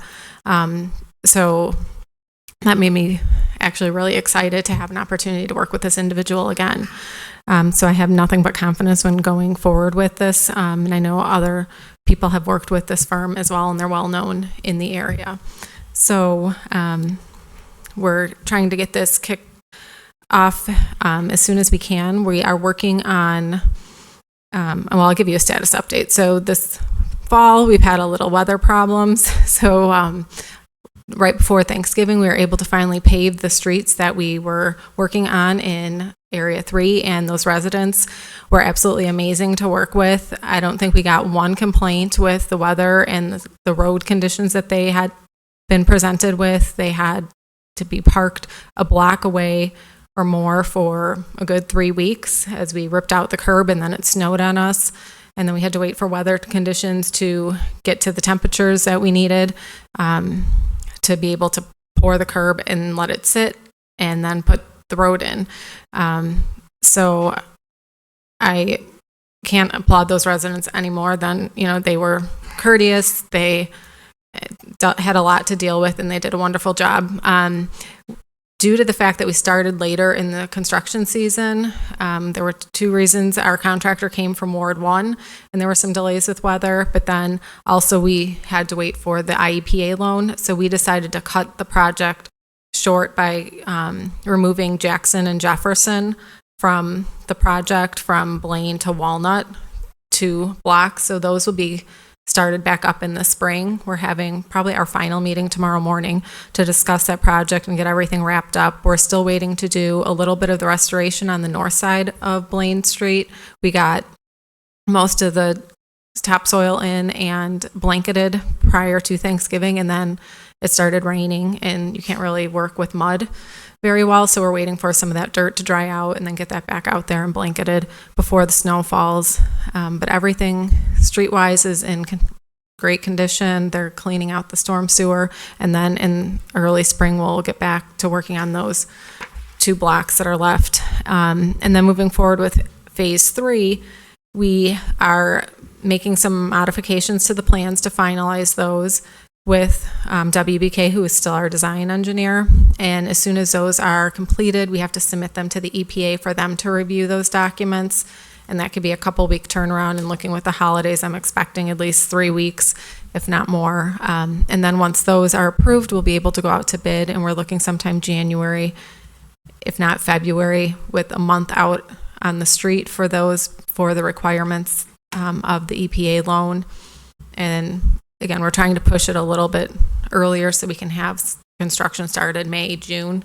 That's being very optimistic, but that's where we stand. And then next year's phase will start at that same block of Morton and Jefferson.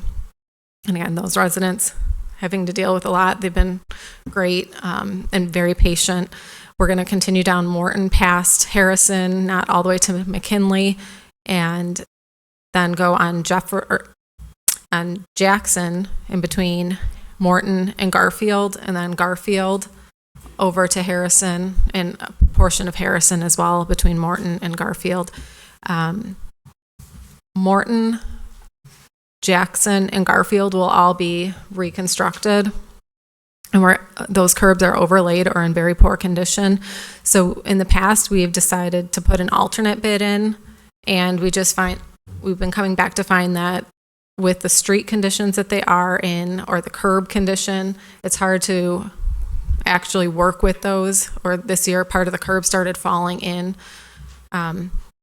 So we've decided that we're going to just go ahead and replace the curb as we saw fit by the field conditions, and not even put an alternate for patching. As we saw in Ward 1 last year, the residents didn't really like that. So this year, when we got the bids for both Ward 1 and Area 3, we went with the reconstruction, the repaving of the whole surface of the road. So it's a clean look, and those roads are just older. So these will have them set for quite a long time, and then we'll be in and out and not have to touch those areas in a long time. So both Ward 1 and Area 3 are going to be removing that alternate bidding and just going with that full pavement reconstruct, minus one section I know I have on Harrison that is minor utility work, and it'll just be a mill and a 2-inch mill and resurface.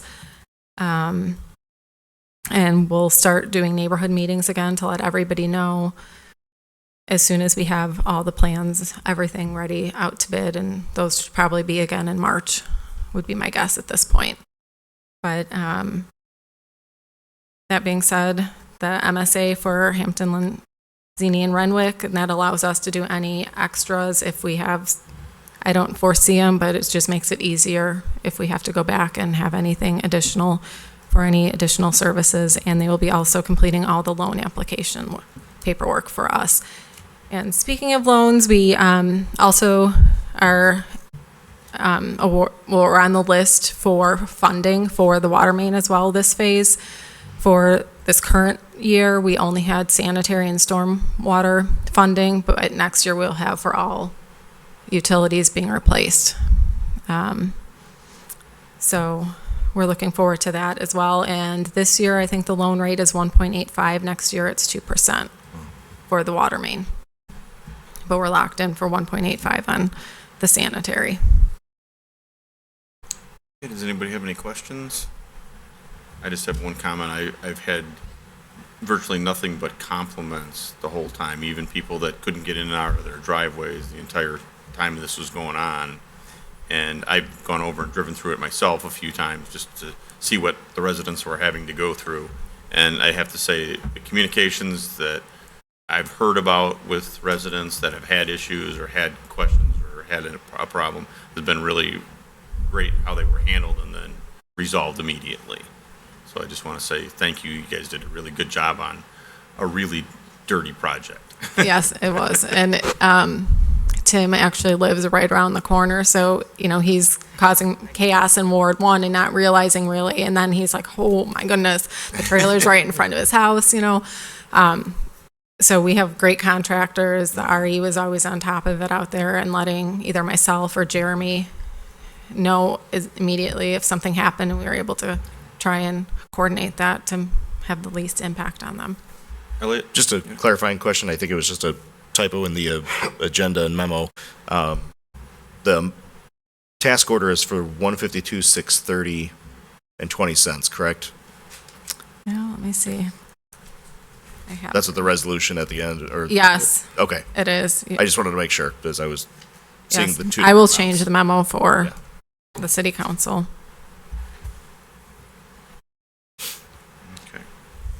Marty? I just want to echo what Alan said, because this project went phenomenally as far as what I saw also and what I heard. This was just a textbook perfect way to run things. I know there were hiccups and problems along the way, but none of them became actual real problems where it, instilled just a dread or anything along those lines. With all of the issues that did come up, they were handled smoothly. All of your communications and emails and Jeremy's, I mean, they were spot on, perfect, easy to read, and great job. Thank you. So, if I can ask, HLR, they've not worked for the city in the past? They have not, They haven't. in my history of being here. I know they've submitted some qualifications, but we haven't had them on any jobs. So who's the gentleman or the lady, the person who you've worked with in the past, just a name? Oh, it was Marty Dopke. He was with Trotter at the time. He was with Trotter at the time. And he's one of the two individuals, but the other individual is also, I have not worked with him, but very qualified, has the same, if not more, qualifications than Marty. So we got other qualifications with HLR other than Marty? Correct. Okay. All right. Oh, I think it's good to bring new firms into the city to do work. So we're not just WBK and Trotter, and very good firms, both of them, but just bring in new blood, so to speak. So, but I was just kind of concerned that they haven't worked for us in the past, that we actually did a good vetting job on them. Yes, we have the statement of qualifications, and they went in and they were thorough on looking at the plans. They had 75% plans, and they make comments, which is very helpful to us as the plans are not complete. Other firms like V3, who's out there, they also submitted, and they had, there was this and this and this I would be looking out for, or this is maybe the way I would do it. So it helps staff look at that and see it from a different perspective, because it's usually their construction people that are out in the field that are looking at these plans and preparing the qualifications and submittals. So it's giving us just like another heads up, and we still have time to address those comments in the final documents. I still, though, can't wrap my head around the qualifications. I mean, when you look at the people you have here, engineering resources, very, very qualified people, Trotter, very qualified, V3, very qualified, and HLR, very qualified, obviously. But how do you say someone's more qualified than the other?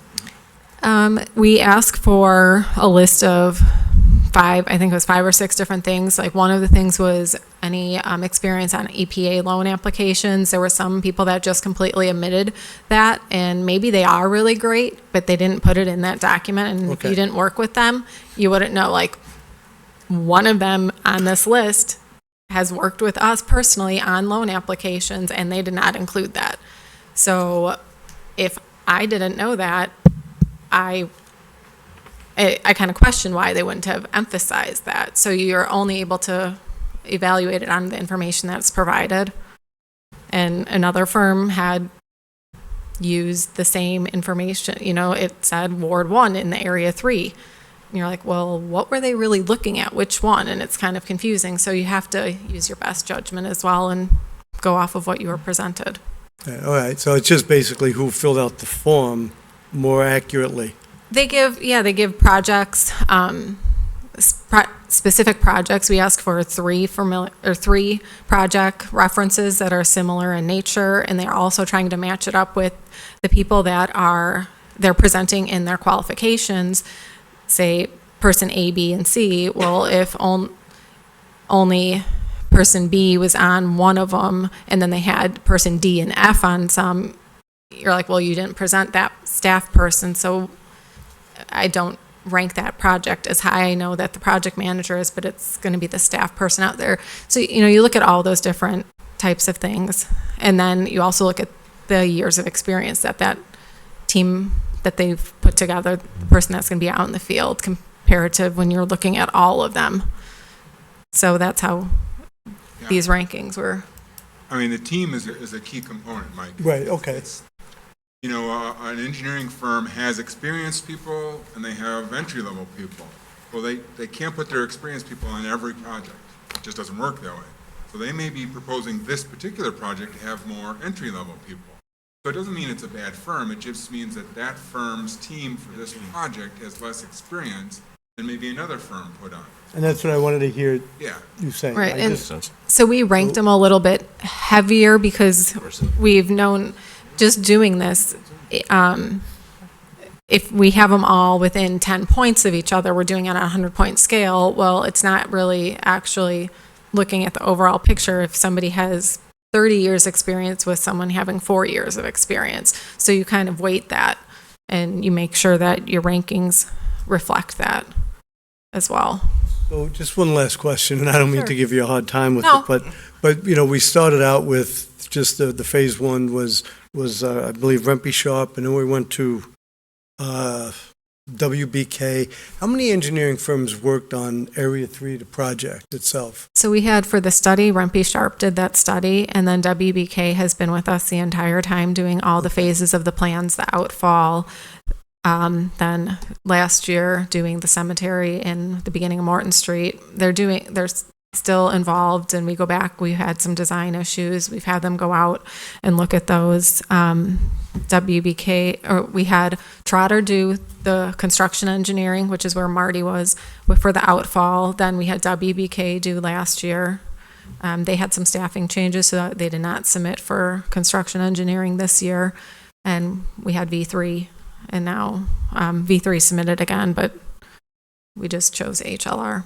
So I guess with that being said, how do you maintain accountability with the firms? I mean, if something is designed wrong, then you just got to go back and see who was designing at that time and who was overseeing at It's the that same time. design group. I'm still working with the same designer and the same project team. So we go back and I ask him questions, and some of the things are caught in the field, being proactive. Some of them are just, it's an old area, and you run into some things that no matter how many plans. I'm not speaking of design. I'm speaking, I'm just saying in Ward 1, right, we've had some mistakes made that that's just the way it is. It's life, okay? Trying to control trying to find who's accountable for it. Because I know in the first ward, I never got accountability. And I just want to make sure that the city is protected throughout the wards, that if someone does something and it's not done correctly, that there's accountability, that the city doesn't shoulder the responsibility of it.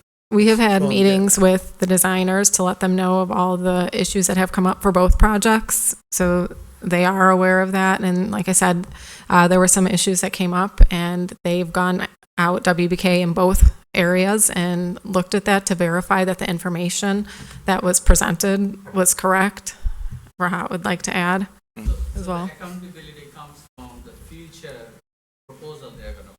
So if they don't do a good job with us now in this project, future, if they propose the same team, we're going to know that. We know that they didn't do a job. But once you hire a consulting and live with them, work with them to make sure you have design throughout the life of that project. We get for phase 3 the same thing. If they don't do a good job, I'm not saying V3 didn't do a good job this year, but somebody else proposed a better team, so we selected a new firm, the V3 that worked this year. So, Okay. So they have incentive to work better with us, produce better quality design, and help us executing the project so that they win next project. Every time it's a new selection. Okay, thank you. Thank you. Okay, does anybody else have any questions? No, I'm done. If not, I'll make a motion that we recommend a council resolution 19-122-R authorizing execution of a master service agreement with Hampton Lenzini Renwick Incorporated. Second. Okay. Motion by Wolf, second by Chanzit. All those in favor? Aye. Opposed? Okay, motion carries. Next up will be resolution 19-123-R authorizing execution of task order number 1 for construction engineering for Area 3, which with HLR in the amount not to exceed, and that's the change is $52,630.20. 152. Okay, get it right at some point. Okay, go ahead. So this one is Resolution 19124R, authorizing execution of the construction engineering agreement for federal participation. Sorry? No, 123. 123. 123. We're on 123. I think Oh, we just have that- to, we just we need- have to actually vote on that. Yeah, Yeah, we have to, This is the one on the construction engineering for HLR. That's right, correct. The actual correct. Right. Yeah. contract. So I'll make that motion that we recommend that to council. Second. Okay, motion by Wolf, second by Malay. Who's this firm? All those in favor? Aye. Opposed? Motion carries.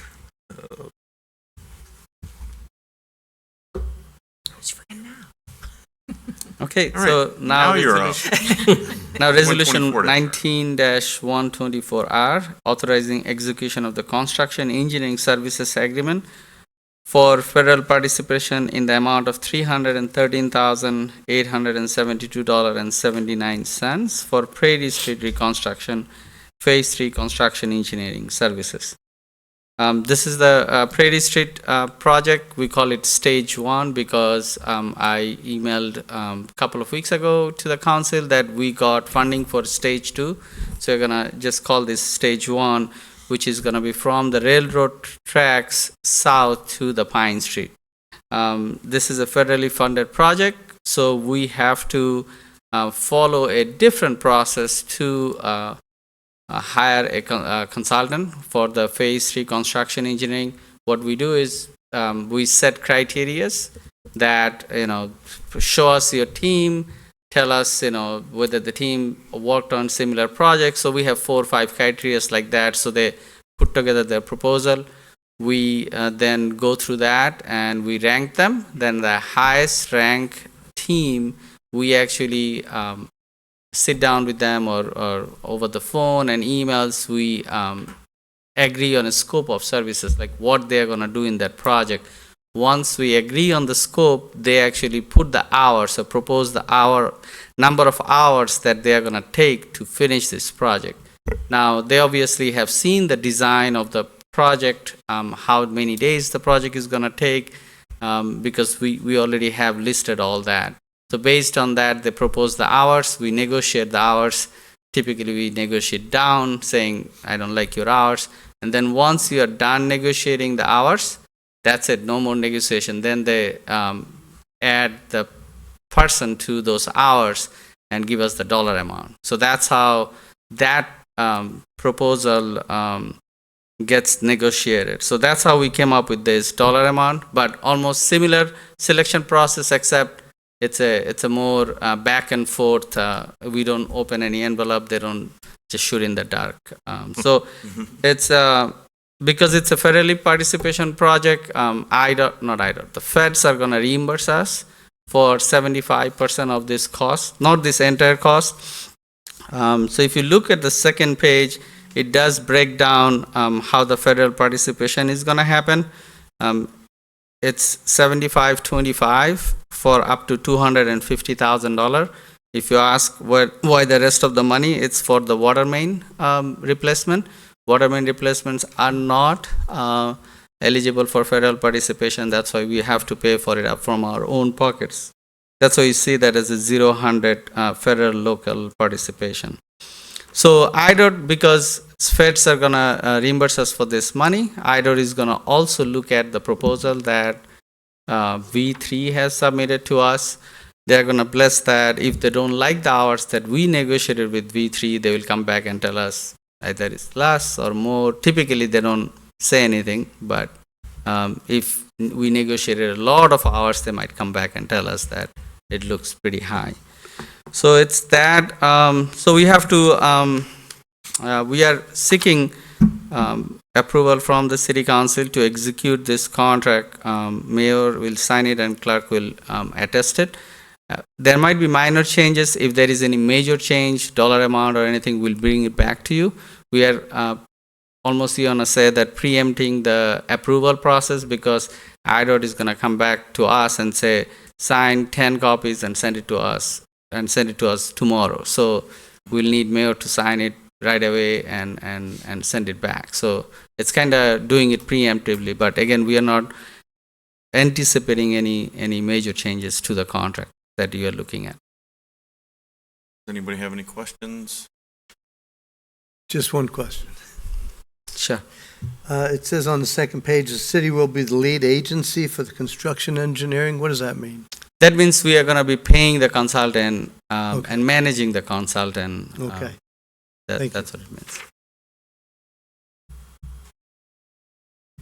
Nothing further. I'll make the motion that we recommend to council resolution 19-124-R, authorizing execution of the construction engineering services agreement for federal participation in the amount of $313,872.79 for Prairie Street reconstruction, Phase 3 construction engineering services with V3 companies. Second. Motion by Wolf, second by Ewer. Any comments? Ready to get this project started. Roll call. 300.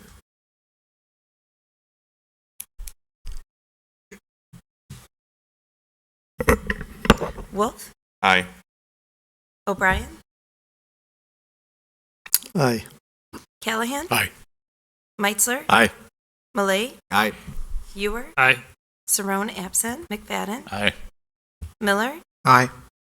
Rosado. Aye. Peck. Aye. Knopp absent. Chancet. Aye. And Salvati. Aye. Motion carried. Okay.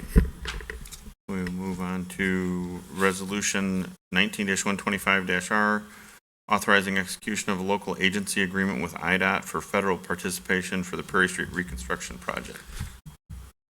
So same project. This is just the agreement which tells IDOT that we have set aside fund because for the construction part of the project, IDOT is going to be the lead agency. They are going to be paying the contractor and sending us a bill to reimburse them. So they just want us to execute that agreement to make sure that we are committing the funds towards the project and we'll reimburse them for that project. Again, preemptive action. IDOT is going to come back and send 10 copies. Mayor is going to sign and send it back. We don't anticipate any major comments. Again, nothing is going to change at this time. All this dollar amount that you see, except the Phase 3, which is the construction engineering that you just approved. All the construction portion is just estimate at this time. Once we open the bid, if the construction cost comes out lower than what you are just approving, then it just a go at that point. But if the cost comes out higher, then we'll come back to you for additional funds. So you are approving up to this amount at this point. Does anybody else have any questions? Okay. I will make the motion that we recommend to council resolution 19-125-R, authorizing execution of the local agency agreement with IDOT for federal participation for the Prairie Street reconstruction project. Second. Motion by Wolf, second by Meitzler. All in favor? Aye. Opposed? Motion carries. Thank you. I think on the, I guess we'll go back here for a second. On the construction contract, that should be on the regular agenda. The other one's the master services agreement. That should be on consent agenda. And then the task order, one that could be on regular agenda. Or should we put that on? Consent. Okay. One vote, talk about. So the first two for consent, and then the last, the Prairie Street 125. one's on the regular agenda, so we can talk about about that moving forward. Okay, next up is Resolution 19-126-R, authorizing execution of task order number 4 for construction engineering on the 2020 Ward 1, Phase 3 Storm Sewer Improvement Project with Baxter Woodman, not to exceed amount of $94,250. As I mentioned earlier, we were getting the ball rolling and getting these out to our consultants for review. So this selection process, we also had 4 firms submit, and this one we had the highest qualified and the lowest cost proposal come out as Baxter and Woodman, who has been out there the entire time for the Phase 3. It's the same project manager. It's a different construction engineer this time, but again, the firm ranked high. They do a great job out there. They've had really good communication with all the residents.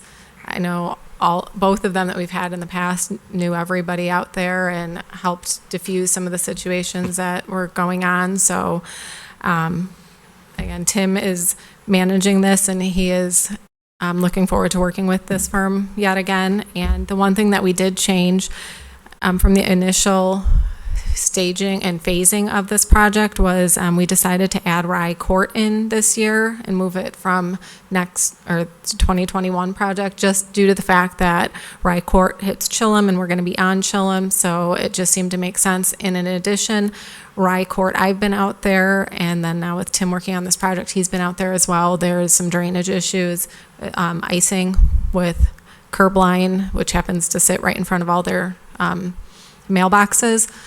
So the sooner we can get that addressed, the better for everyone.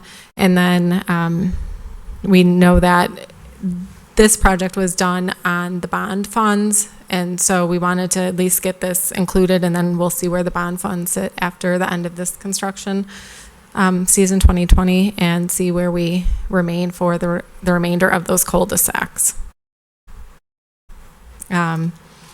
So we do come in with a savings on what we had proposed as budgeted, you can see in the chart.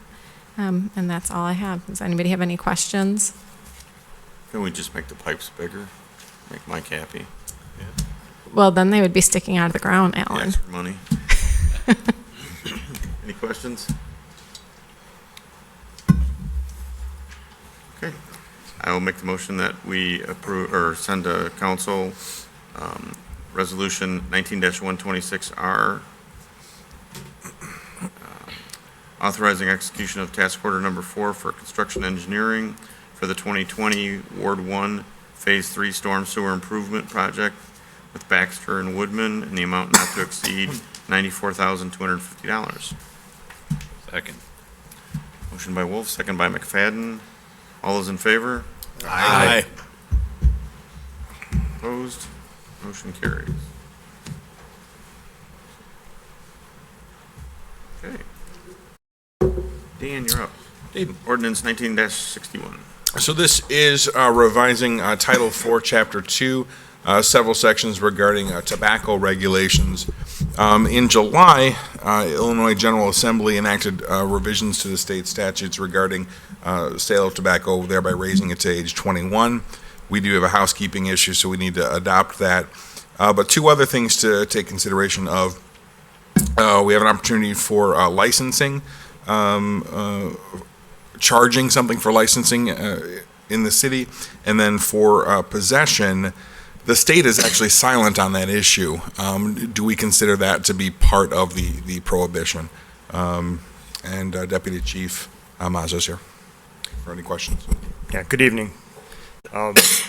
Just like Alderman Chanzit had said, this amendment is coming about as a result of Tobacco 21, which passed on July 1st, and essentially raises the age to purchase and sell tobacco, alternative nicotine products, and e-cigarettes to 21. So most of the language in the ordinance addresses that and makes those changes to the age. In this ordinance, unlike the last ordinance that we had, this is going to allow us to address vaping, e-cigarettes, and alternative nicotine products. So I think this is going to be a positive thing for the community, particularly in in the goal of obviously trying to limit teen use of these products. So, as the alderman mentioned, the state statute does not address possession. They did under the old statute. I'm not really 100% sure why they remained silent on this. And talking with Kevin Drendel's office, who helped us draft this ordinance, we thought it was wise to continue to, at the local level, be able to enforce possession. And that's why you see that in there. We did, under the old ordinance, have licensing for tobacco establishments. The one area that we didn't have visibility on were our retail establishments that just sell alternative nicotine products and e-cigarettes, vaping stuff. So that would be really just impacts one business in town at this point. But again, I think that's a positive thing to allow us to be able to have oversight on the businesses that are selling not just the tobacco products, but also the e-cigarettes and the alternative nicotine products. So I don't know if anybody has any questions. The one exemption for possession is if your parents are okay with you using their vape product with them, but then you're smoking with your parents. So correct. Just saying. I just have one question. I was reading through this just because I wanted to see what was really in it.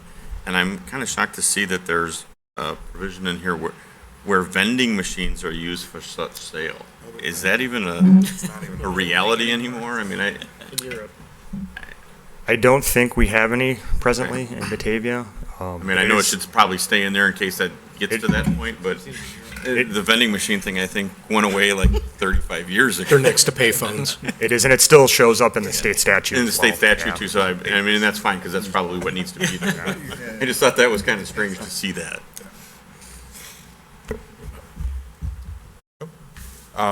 If there's no other questions, I would move that we recommend ordinance 19-61, revising Title 4 for Chapter 2, Sections 421 to 425 and 428 of the Municipal Code. Second. A motion and a second. Any additional discussion? How busy is Officer Howe going to be? Probably no busier than he already is. So, I mean, the school already has obviously policies in place. So they're dealing with a lot of these issues at the school level. But yeah, he'll continue to be busy, that's for certain. Not so much with tobacco anymore. Now it's the e-cigarettes and the vaping, which is the trend. So And it's not even just vaping tobacco; it's vaping other stuff. So just getting the vapes out, correct, cuts everything. Okay. All those in favor? Aye. Opposed? Motion carries. We should probably talk about this. Yeah, I think we should. Okay. Now, no 13, we move right on to 14, which is discussion of the city logo. I'm going to turn that over to Citizen Salvati. It's a little preemptive. And I'm going to turn it right over to Griffin. Soon he's not going to be able to say that. Hello.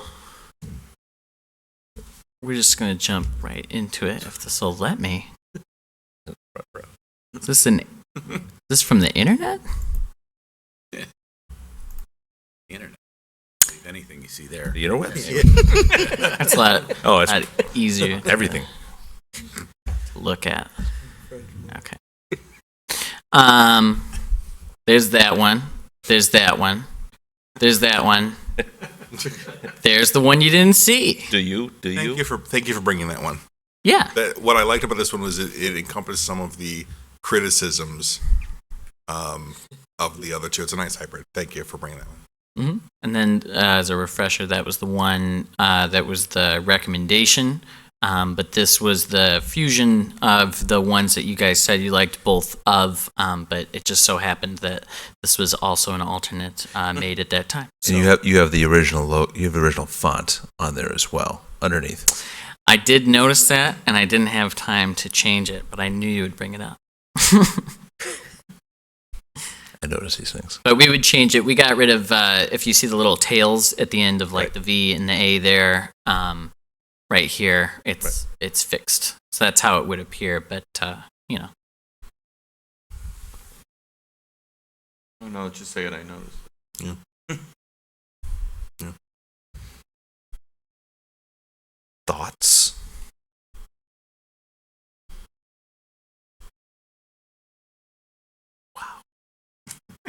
Well, anyone have thoughts on the revised version that was presented?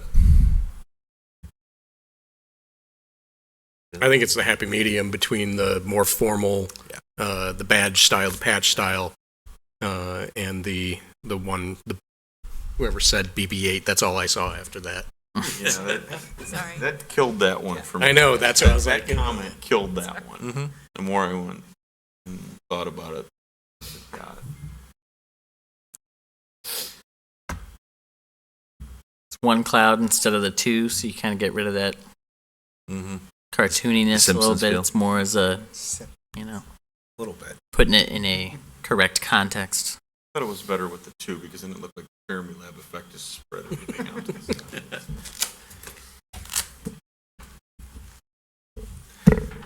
Well, and in this, the river is much more dominant in this version.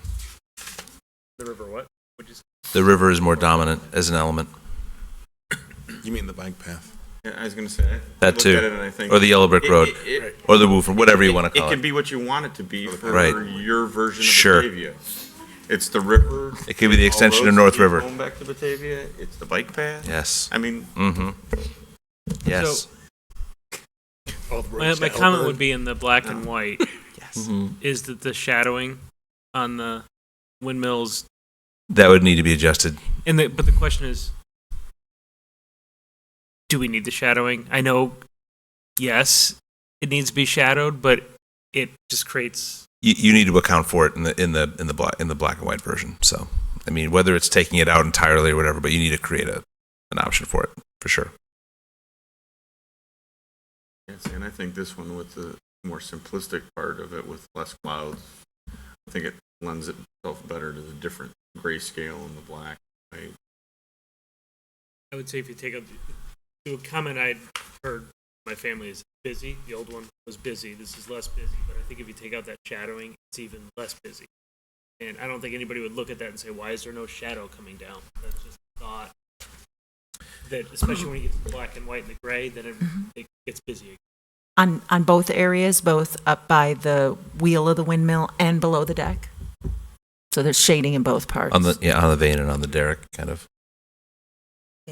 Thank you for the words. It's my pleasure. I guess and my thing I would like to see too on this, just because it's a bit patchy, quote, is for the hierarchy of the mark to the typeface to at least show something where that the mark is to the left with and the typeface is bigger on the right hand side, to at least see that option. Mm-hmm. Laura, until you pointed that out as a shadow, I just thought it was an element of the vein itself. I didn't think of it as a shadow.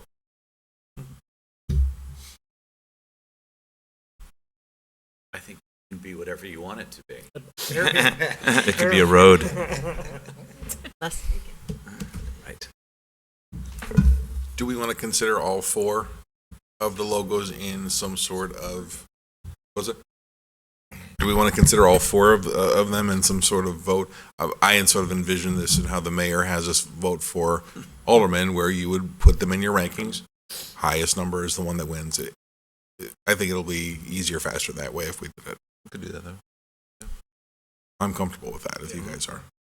I think we do that, and then we move this forward. Yeah. I mean, I think we've talked about this a lot, and We it's next to impossible to get all of us to agree on one agree. thing. But So let's go back to the first one. So we call that the script, whatever. What's the second one is sort of maybe a more formal. The badge. The badge. And then number 3.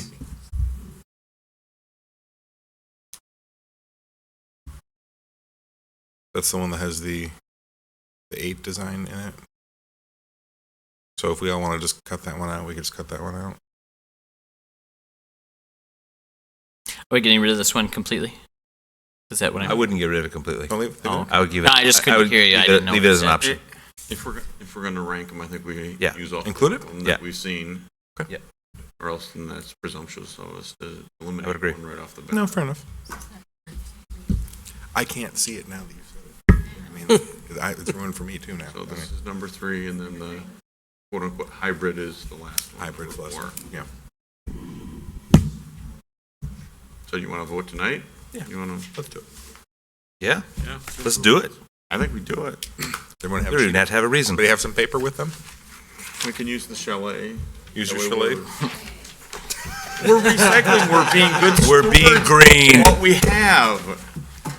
We don't need another piece of paper. So we're rating the one we like the best as number 1. Number 1 would be the best. So are Wait a second, you want the highest number? we using 1 through 4? Or do we want to write out? So 1 through 4 of what we saw. 1 being this, 4 being the hybrid. Yes. Correct. And we're going to put them in the order we like them. What do you like them? Right. Best Confidence Griffin, pool can stuff. you just run through the numbers of what each one is? Yeah. Sure. Do you want to keep it as simple as it's laid out here, just so that when I'm toggling them, you don't get confused? Yeah. Is that okay? That's probably a good Okay. idea. So 1 right there. So we'll call that script. Script number 1. Sure. Bad. 2 badge. 3 hybrid. 3 is the hybrid now. Oh, that's We just the order. changed. That's just the order that it was in. And then 4 circle, I guess. I'm calling that crazy eights. BB-8.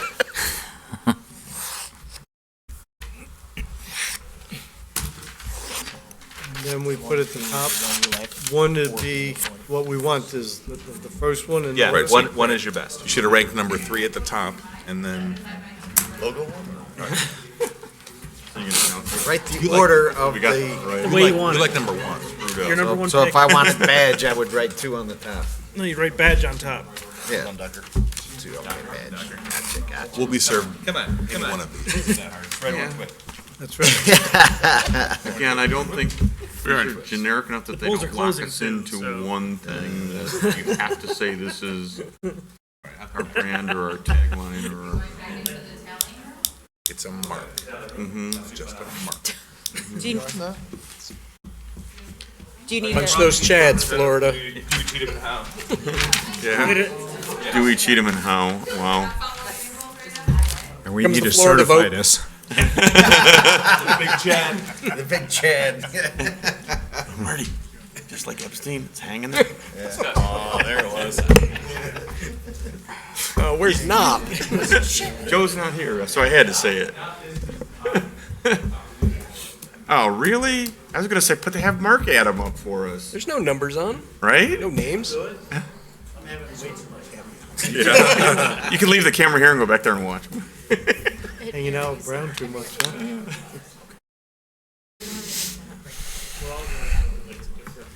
And you're just twiddling your thumbs there, waiting for us to make up our minds, right? Who knows? In all seriousness, Griffin, thank you for your patience during this process. This has been a difficult process. The concept of Well, it's not done yet, Yeah. but we're done. We are. But thank you for your patience during this and guidance. Some thought that and some thought the other. You'll fine tune and tweak it and make it as best we can make it.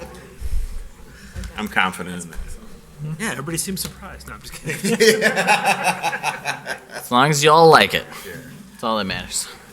I think all of them are a vast improvement. Is the whole point? Is that we have a better face that we can put out there. Yeah. Because I'm like, you don't like the last one. I'm like, that's fine. I'm like, let's make one that that we do like. So. You know, could we incorporate a chalet into it now?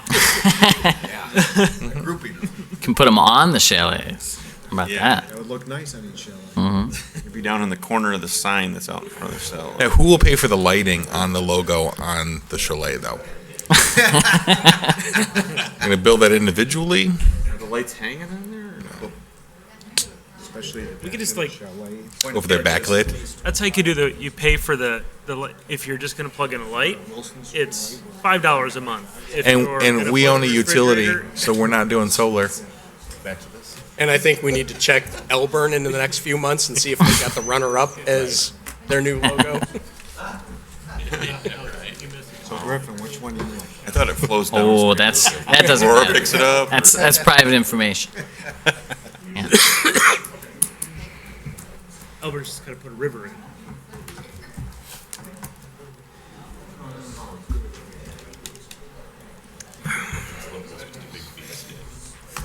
Beef stick. And the winner is. I think it's going to be. I think it'll be hybrid. I think, and then Badge will come in second place. Yeah. I think. Just because I think too many. It's just like when the Illini went back to the script jersey the other night. There are some purists that really like that because of For sure. their connotations. I like, but it's not my favorite. I understand. It's like that blues wing over there that I don't like. Is that what? I'm not saying anything after the destruction that happened last night. Is anyone else cold? Is it cold in this room? That just kicked on. Yeah. That's true, yeah. Windows are fine, but it's just dry. Yeah, I thought so. I like the beard with the jacket with the turned up. I know, I gotta go to Beards Guard tomorrow, get it all trimmed up. Support the local Roll longer businesses. before I go I keep there. telling her, she's like, it might be a draft or something through the windows. I'm like, it better not be. Exactly. Winner. Let it go. And then see. It's just the last few Wrong times it's answer. been so different in color and spots. It just annoys me. It has lightened I'll up. come by at night with It is I'll a come. lot like that. When doing the decade challenge thing, I looked at a couple of pictures. When I first got here, it was a little more red. There was different. It was a lot more different. Yeah. This side is red. Yeah. It's changed. Stay home and watch it. I admit that. Yeah, it is not good. From what I've been hearing. I think I heard today there is a summer dance. Okay, Griffin, which That's one was your called- favorite? Oh, that's classified. That's not public information. What's that? Classified? Classified, okay. He's just happy that we're making it. My favorite's the one that wins. Yeah. That's my favorite. Like I said, he's happy we're making a decision. Now you get to do things with it. That would be great. We can actually have a chalet with just logo merchandise. You could. And that's the other thing with rollout with that is that's part of what you can use it. You could. That would be hilarious.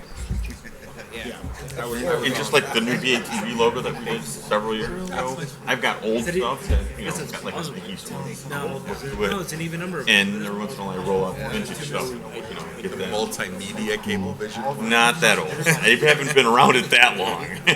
I was doing I took classes for public access back when it was multimedia. See, my brother-in-law's mother wanted to start it. And it was listed as Batavia Social Services Committee or something is where it started before Access was even out. And then split apart when BATV really became an entity. I'm surprised.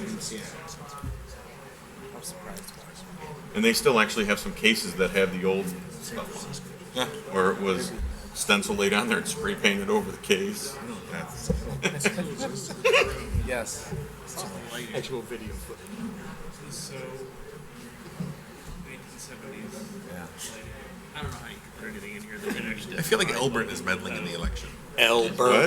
I feel like Elburn is meddling in our election. I mean, you could put I guess I know who we annexed second after North Batavia.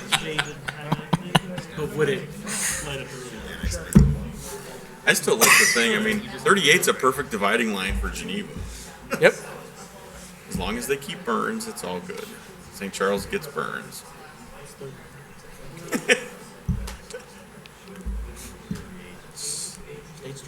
State Street. They can have the industrial. We'll take 3rd Street.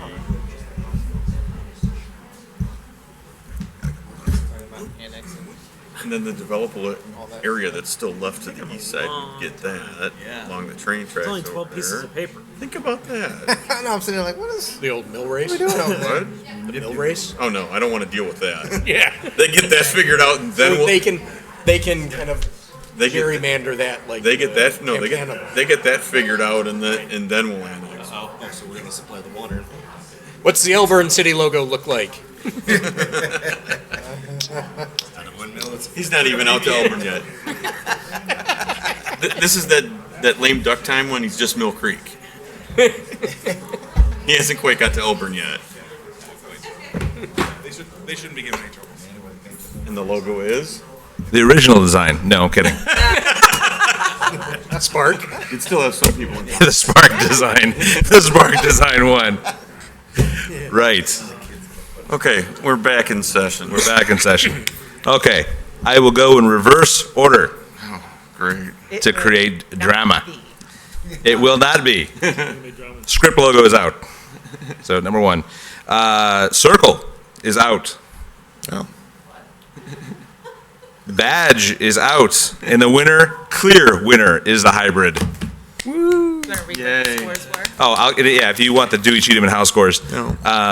The script was a 39, so lowest score won. 39, Circle was a 37, Badge was a 30, Hybrid was an 18. Oh. So clear winner.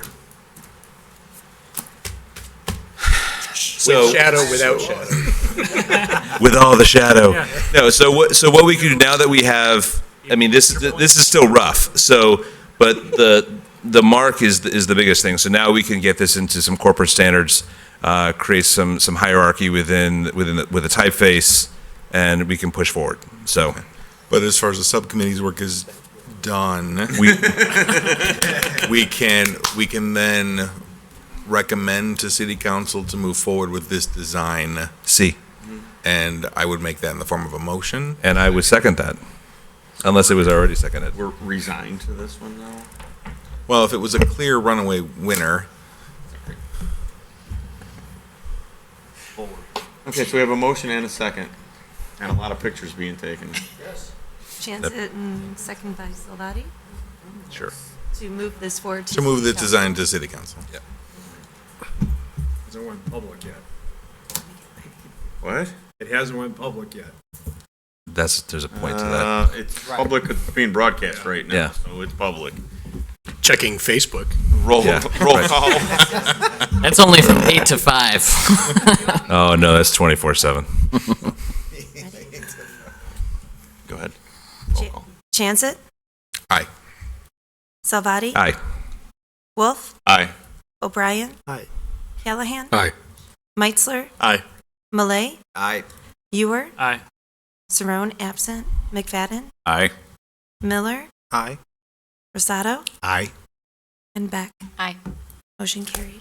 Who says you Nice can't- job, who Griffin says you and can't Christopher. design what- Really nice job. Congrats. Thank you. Thank you all for working with us. I think For this is a shepherding drastic through that. improvement, and we'll keep editing it before we make a final vote on it, just so everything's square.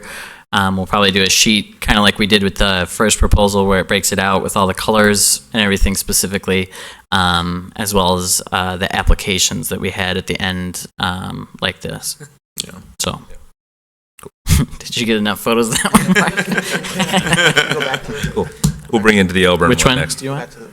One we pick one more time. Citizen Stark must be asleep. Can you bring back a version that's animated too for the? Right. Not that quickly, but we could animate that. We could. Yeah. So, a lot of cool stuff. If y'all approve it, it'd be pretty neat. All right, thank you. Yep. Thanks to the Hereby dissolved committee. Thank you. done, the hereby dissolved. Thank you. Okay, we will move on then to project status. Okay, I'm pretty excited that the city logo has been referred to City Council for approval. Thank you, everyone, very much, because this means that I'm pretty confident that we're going to get at least a couple of new entryway signs this year. And I know that Jamie Sam is also super excited because my very first time that I visited with Batavia Main Street Board. They were very excited to work on wayfinding, and this also gives us the opportunity to move forward with all of that, and that's going to be a great project. So I really look forward to working on that with you, Jamie.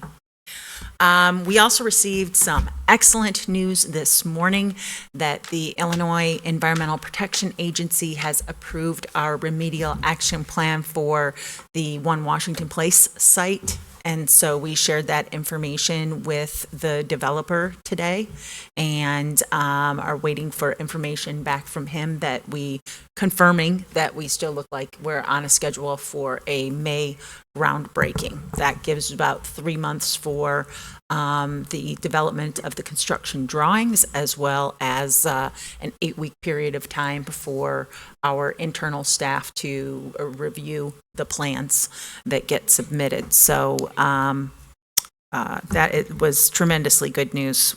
When we said we were expecting to receive it first week in December, I was kind of thinking sometime in December, and I really didn't think it was going to be the 3rd. So everybody's really happy about that. Our bike share program, we had previously communicated that the county, there was only one proposal that was submitted, but that company, Colony, is now going around to the different municipalities who signed memorandums of understanding and is presenting information about what that program looks like. Again, the memorandum of understanding was not a financial commitment, that the city would definitely participate in the program. We still need to be presented with the agreement and agree to those terms. But from what we've seen, it looks to be a very good product that they have.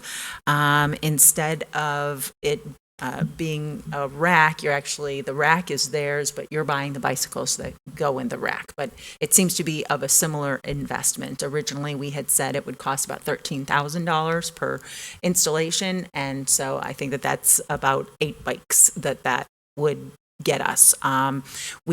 Because of the conversations we were having with regard to budgeting, instead of budgeting for 3 of those, we had dialed that back to just 1 as an initial.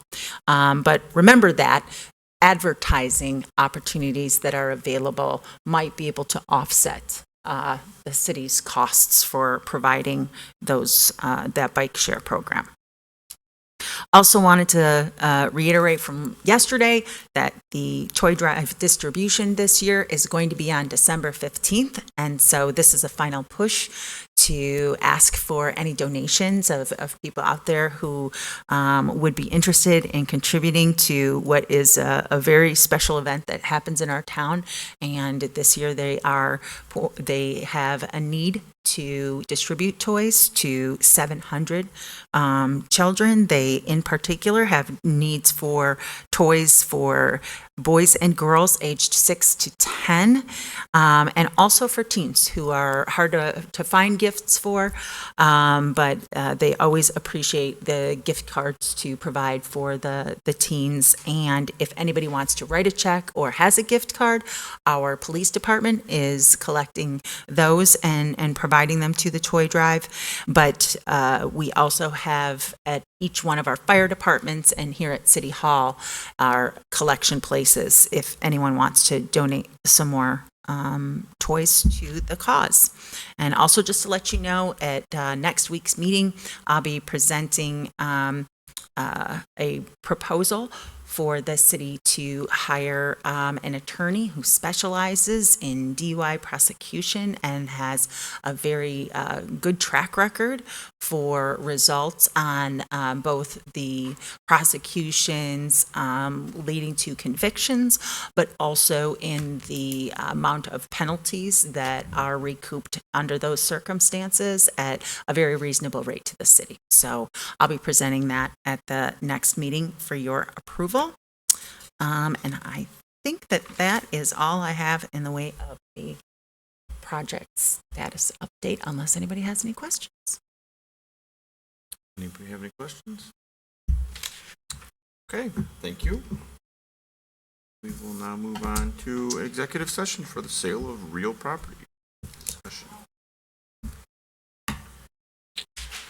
All right, can I have a motion to go into executive session? Second. Brian and Selling Lonnie. Jamie's house, right? All those in favor? Aye. Opposed? Okay.